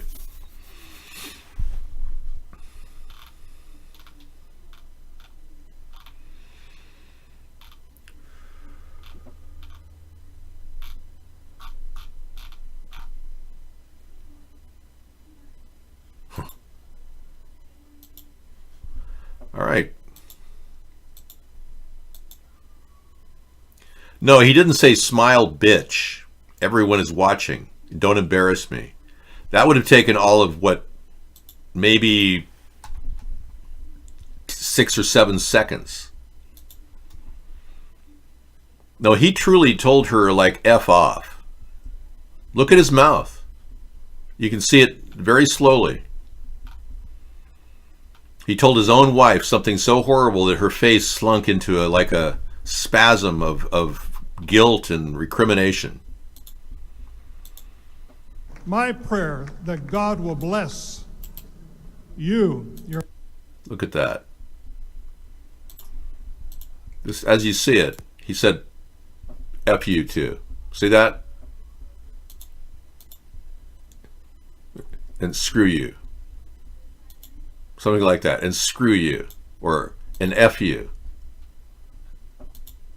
See that? And then right after that, her face turns into like a horrible mask of terrible oppression. Some people believe that there's some truth to the allegation that Tom Arnold made. Tom Arnold said that there was a videotape of Donald Trump beating up Melania. Beating her up in an elevator. Tom Arnold said that that Trump paid $500,000 to suppress that tape. It breaks my heart to see a person treat his own wife like that. And you Republicans sit around and write him off like he's no big deal. We know that he gave $450,000 to Michael Cohen to pay people off. No, he couldn't have spit that out that fast. It was more like F you. Yeah.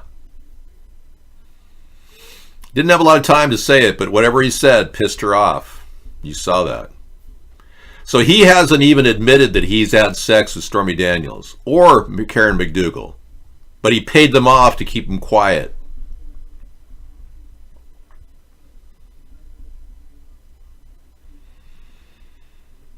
Hey, that's not a bad idea.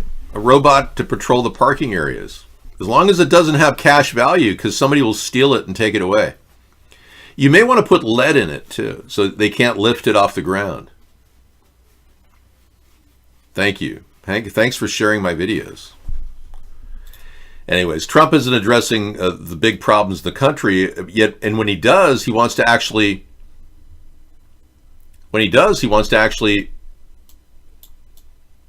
use the federal government to get rid of homeless people. I don't know about you, but that's just like FEMA Camp Central. That's what the New World Order wants to do. They want to take all these people off the street in California and remove them. This is Scissor Fight's video that he made.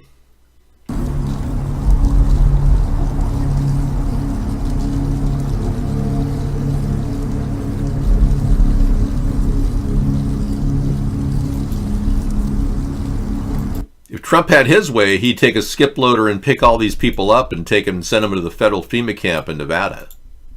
And that's probably what's in the works right now.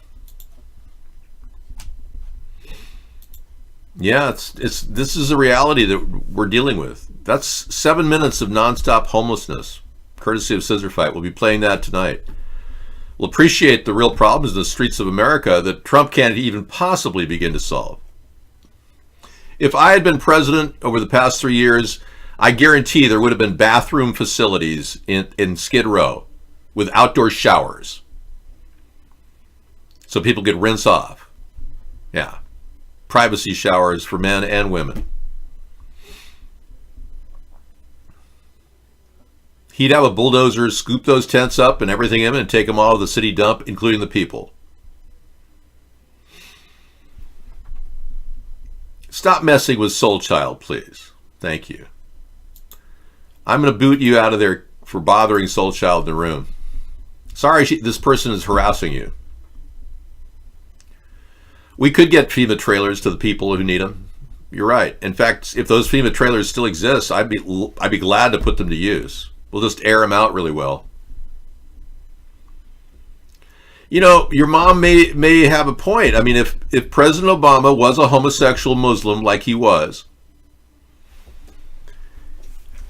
working for a New World Order agenda, which he was, married to a transgender, which he was, Trump may be better having been an adultering, womanizing greedmonger who sucked up to Russian oligarchs and willing to sell our country out to Putin.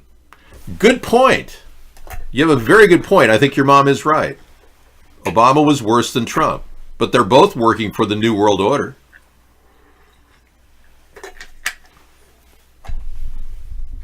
Yeah, I think your mom may have a good point.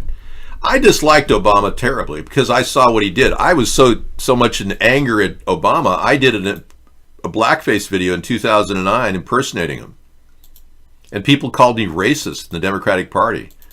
Can you believe that? The Democratic Party, the one that didn't even sign the Civil Rights Act and was accused of racism back in the 60s, calling me a racist for simply doing a blackface video? Yeah. How else was I going to impersonate the worst possible president we've ever had? I created a character called Broke Insane Obamas. And then in 2014, I did a second round of it. I created blackface too. You stop being so hateful of people? Yeah, that'd be great. Bathrooms would really help the people in Skid Row. And at least showers, a warm shower would be great. Anyway, you people who are retardicans like Medveral, you really have to rethink your mindset, because you don't realize that you're creating an underclass of people that are going to be a problem. Yeah, I didn't have a problem impersonating Barack Obama, and I think that most people understood my freedom of speech, but you Democrats didn't, and you didn't even want to admit that I had freedom of speech. The same people that want to take away your right to bear arms want to take away your right to freely speak. The Democrats. That's what they do. They want to undermine our Constitution. They think it's perfectly okay to try to destroy our rights to free speech and right to bear arms. Pedro's half-brother, hey man. So I think we have a lot to work on. I'm not here to totally blame Donald Trump for being greedy and working with Russia. I'm not here to blame Joe Biden for taking money in excess for his son or for his election. I really am not. It's the bigger problem is the system itself. Okay, in 2019, we lost some big stars. Rip Taylor died. We left off with him. Great comedian, died at age 84 in Beverly Hills. Longtime Hollywood star, Hollywood Star Squares, Hollywood Squares star. Ginger Baker passed away at age 80. Revered as one of rock and roll's best drummers. He was an iconic drummer alongside the trio of British musicians called Cream. Eric Clapton and Jack Bruce played with him. Cream, the early days. Diane Carroll, what a wonderful lady. She was star of a TV show called Julia and was on Dynasty. Real class act, Diane Carroll. Wonderful actress. Leading African-American actress who really paved the way for a lot of other people to be in acting in Hollywood. Linda Porter, age 86, veteran of numerous films and TV series. Don't know much about her, but thank you. Rob Garrison, Cobra Kai and Karate Kid actor. Rob Garrison passed away. Best known for playing Tommy, the beloved actor, in Karate Kid. He was only 59 years old. My age. Wow. Aaron Eisenberg. Yeah. Known for his portrayal of Nog on Star Trek. Died at age 50. Bummer.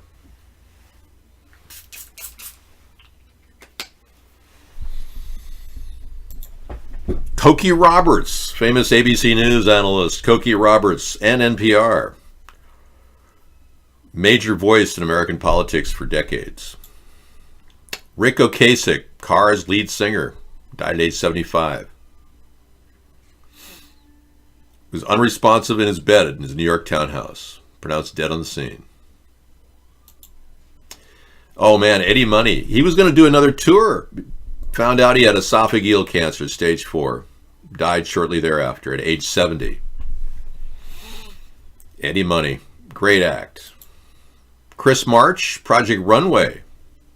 Chris March passed away at age 56.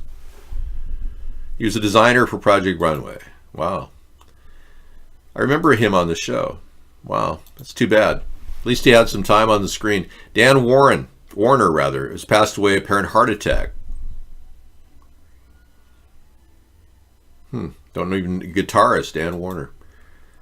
Kylie Ray Harris.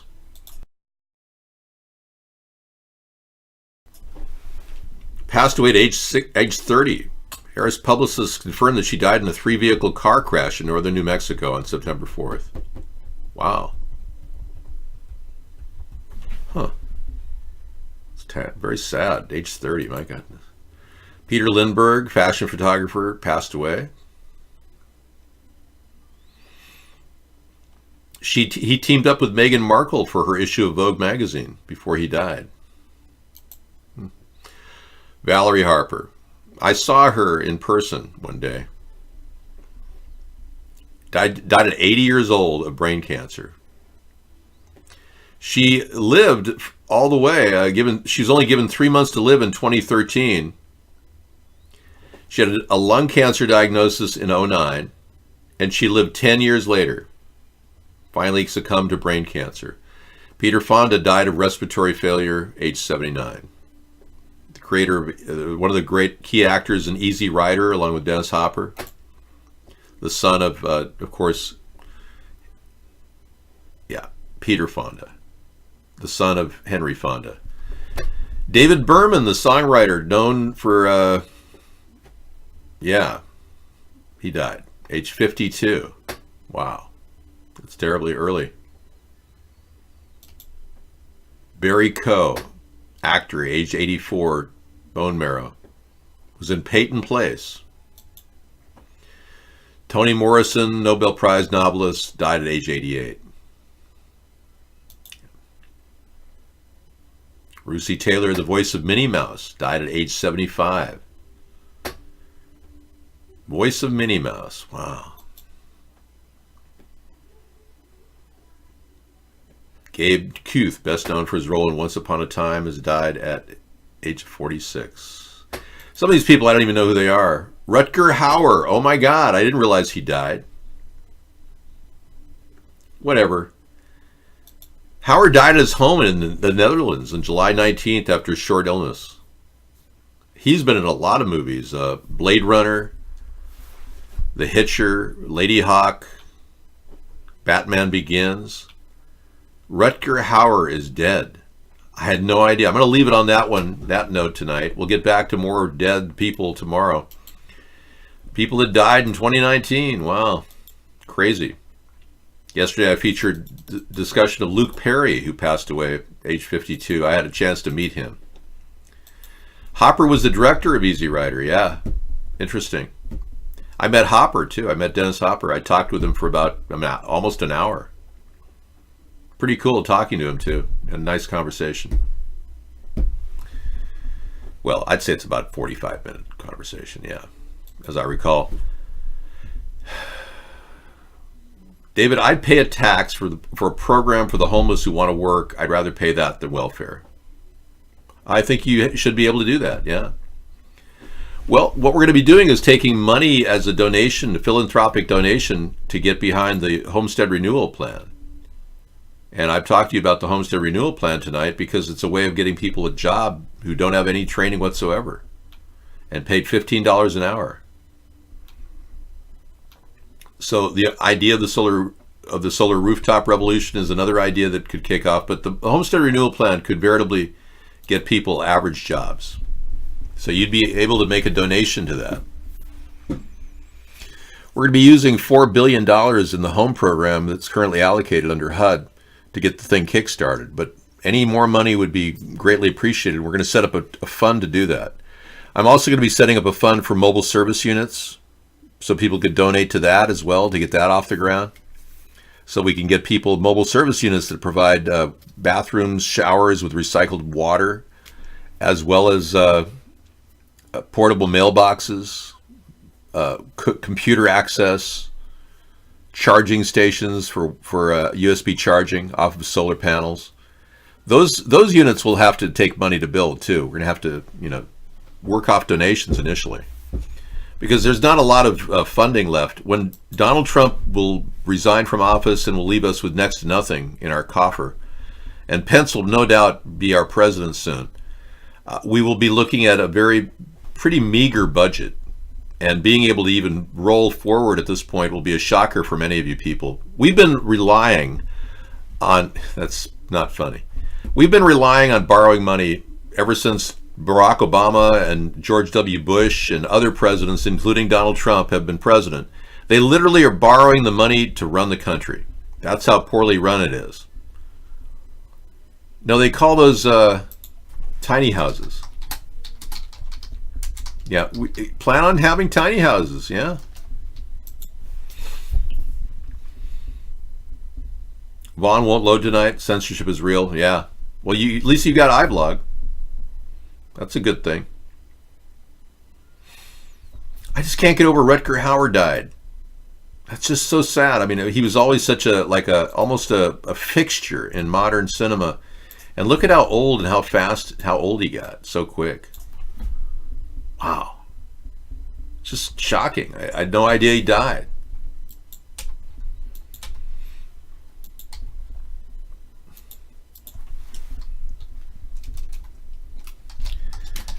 Remember the guy, the actor in Big Love?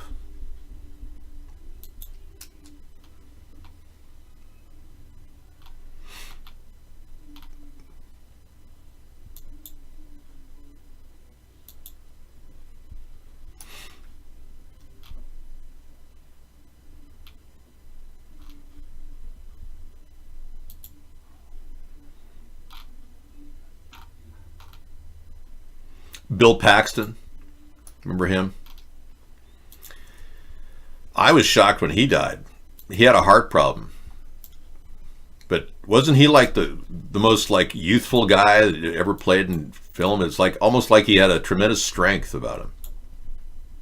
If you haven't seen Big Love, it's a really good show. Anyway, I wanted that show to continue because he was so good in it. But he passed away, I think, in 2017. Crazy. Yeah, I didn't know he died either until that was a couple years ago. Bill Paxton died. Yeah, he was in Twister too, yeah. Very surprising, yeah.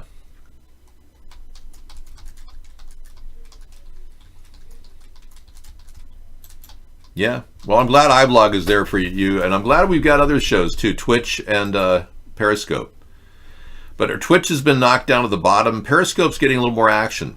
Twitch has been pushed to the very bottom of just chatting. But we have a lot of things that we need to talk about. I can't really imagine not doing a show every night because we have so many things that we can actually get to. Sometimes it seems like everything's just kind of settling. The news is just kind of like floating to the ground here and we're just looking at it. You want the homeless to really get a way out, right? I agree. Don't worry, be happy. Okay, thanks. Well, I want the homeless people to have a shower and a place to wash their clothes and a bathroom facility. And I think it should be every 500 feet, especially in areas like Skid Row. And if I were president, I would physically go down there and buy property in Skid Row and turn it into a federal outlet for bathroom facilities and maybe an outreach for support. The fact that Eric Garcetti has not done anything in LA is more than enough evidence to me that the Democrats can't do what they need to do. They keep talking about public housing, but let's just start with bathrooms and washing facilities, and the tent cities just have those. No, I would never live on Skid Row for one night. That's a scary place to hang out. Never. I don't want anyone down there. I'd rather we cleared the area out and made it a park. It's horrible. But these people were going to go back there anyway, even if it was a park, just to do their drugs.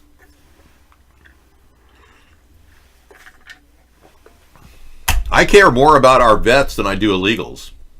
I do. I'm the guy who came up with the 1,000-mile fence idea, not Trump.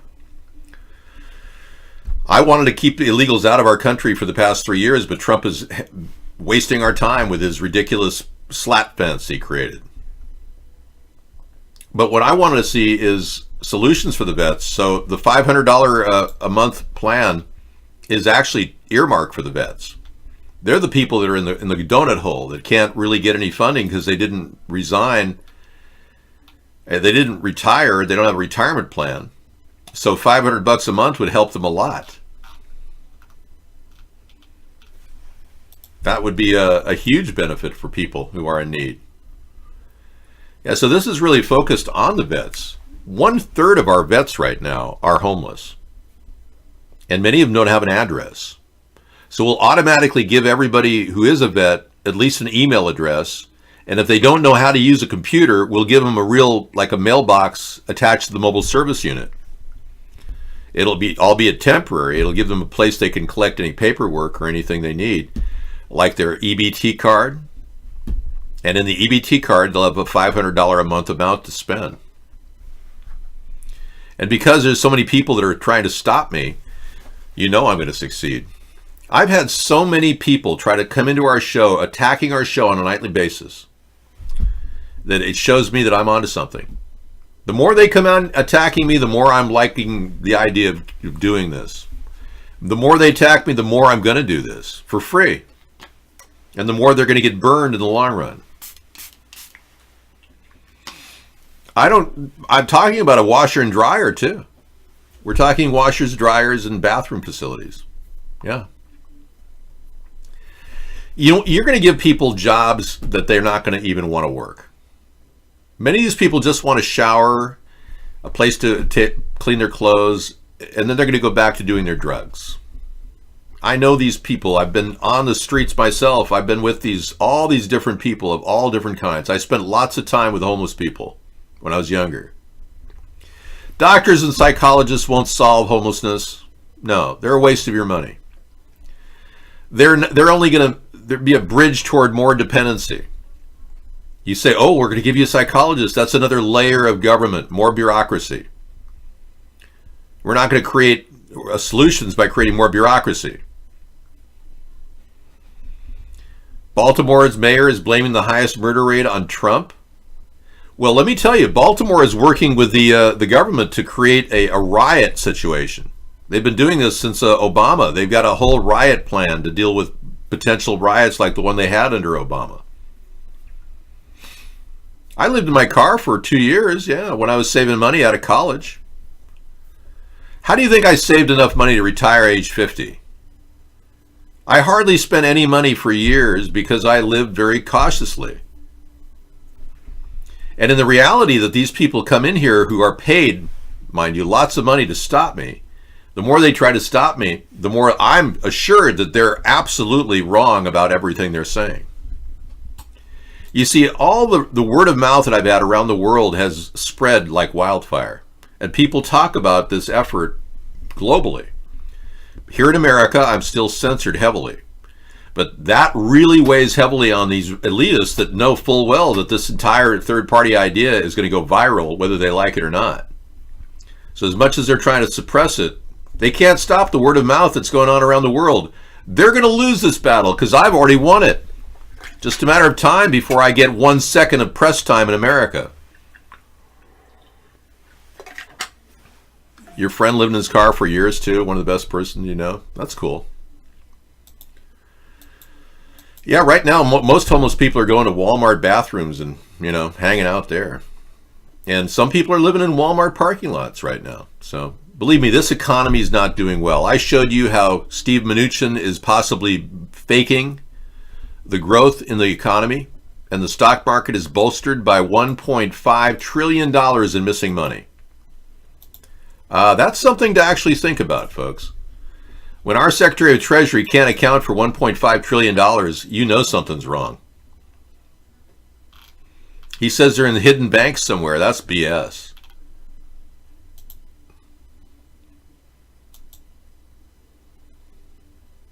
Our next guest has been a key actor in spending negotiations as well as... We'll say actor, yeah. Hey, I'll play that later tonight. Some of you may want to listen to Steve. In any event, I'm going to sign off. Thanks for coming in to Sustainable Saturday. I will be back on Monday. I take tomorrow off to rest up. And I will definitely have a lot to talk about on Conspiracy Monday. Thanks for coming in, everybody. Good being here and hanging out.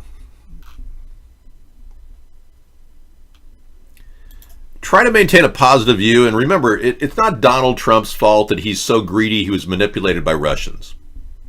And it's not Joe Biden's fault that he's so stupid that he would throw all his support into Israel. We have to understand that we don't need the two parties. They're being manipulated by Zionist elitists that simply are taking our country down a toilet because they can weaken our country that way and destroy its borders, destroy our ability to function, drain us of our capital. And the two parties are doing this because they themselves are so greedy that they are easy to buy. Most of the politicians are just looking to get reelected, and they'll do anything for cheap money. We don't need those kind of people anymore. We've had a healthy dose of them with the two parties, and that's something we stand against. So hang in there and hope for a better tomorrow with America's Third Party. Take care. Bye-bye.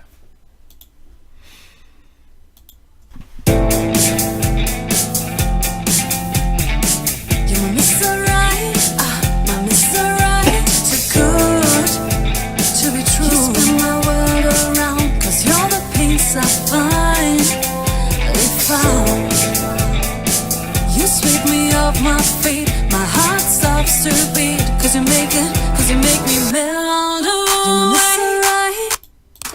My Mr. Right, too good. Just turn my world around, cause you're the peace I find.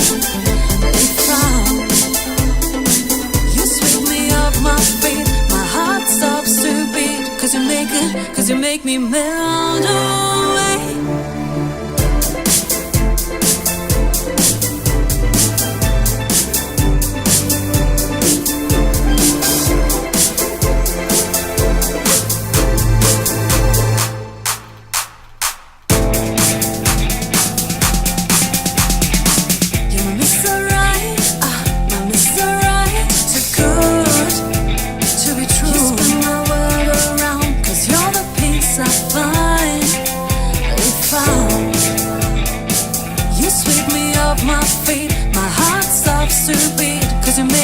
Cause you make me melt away.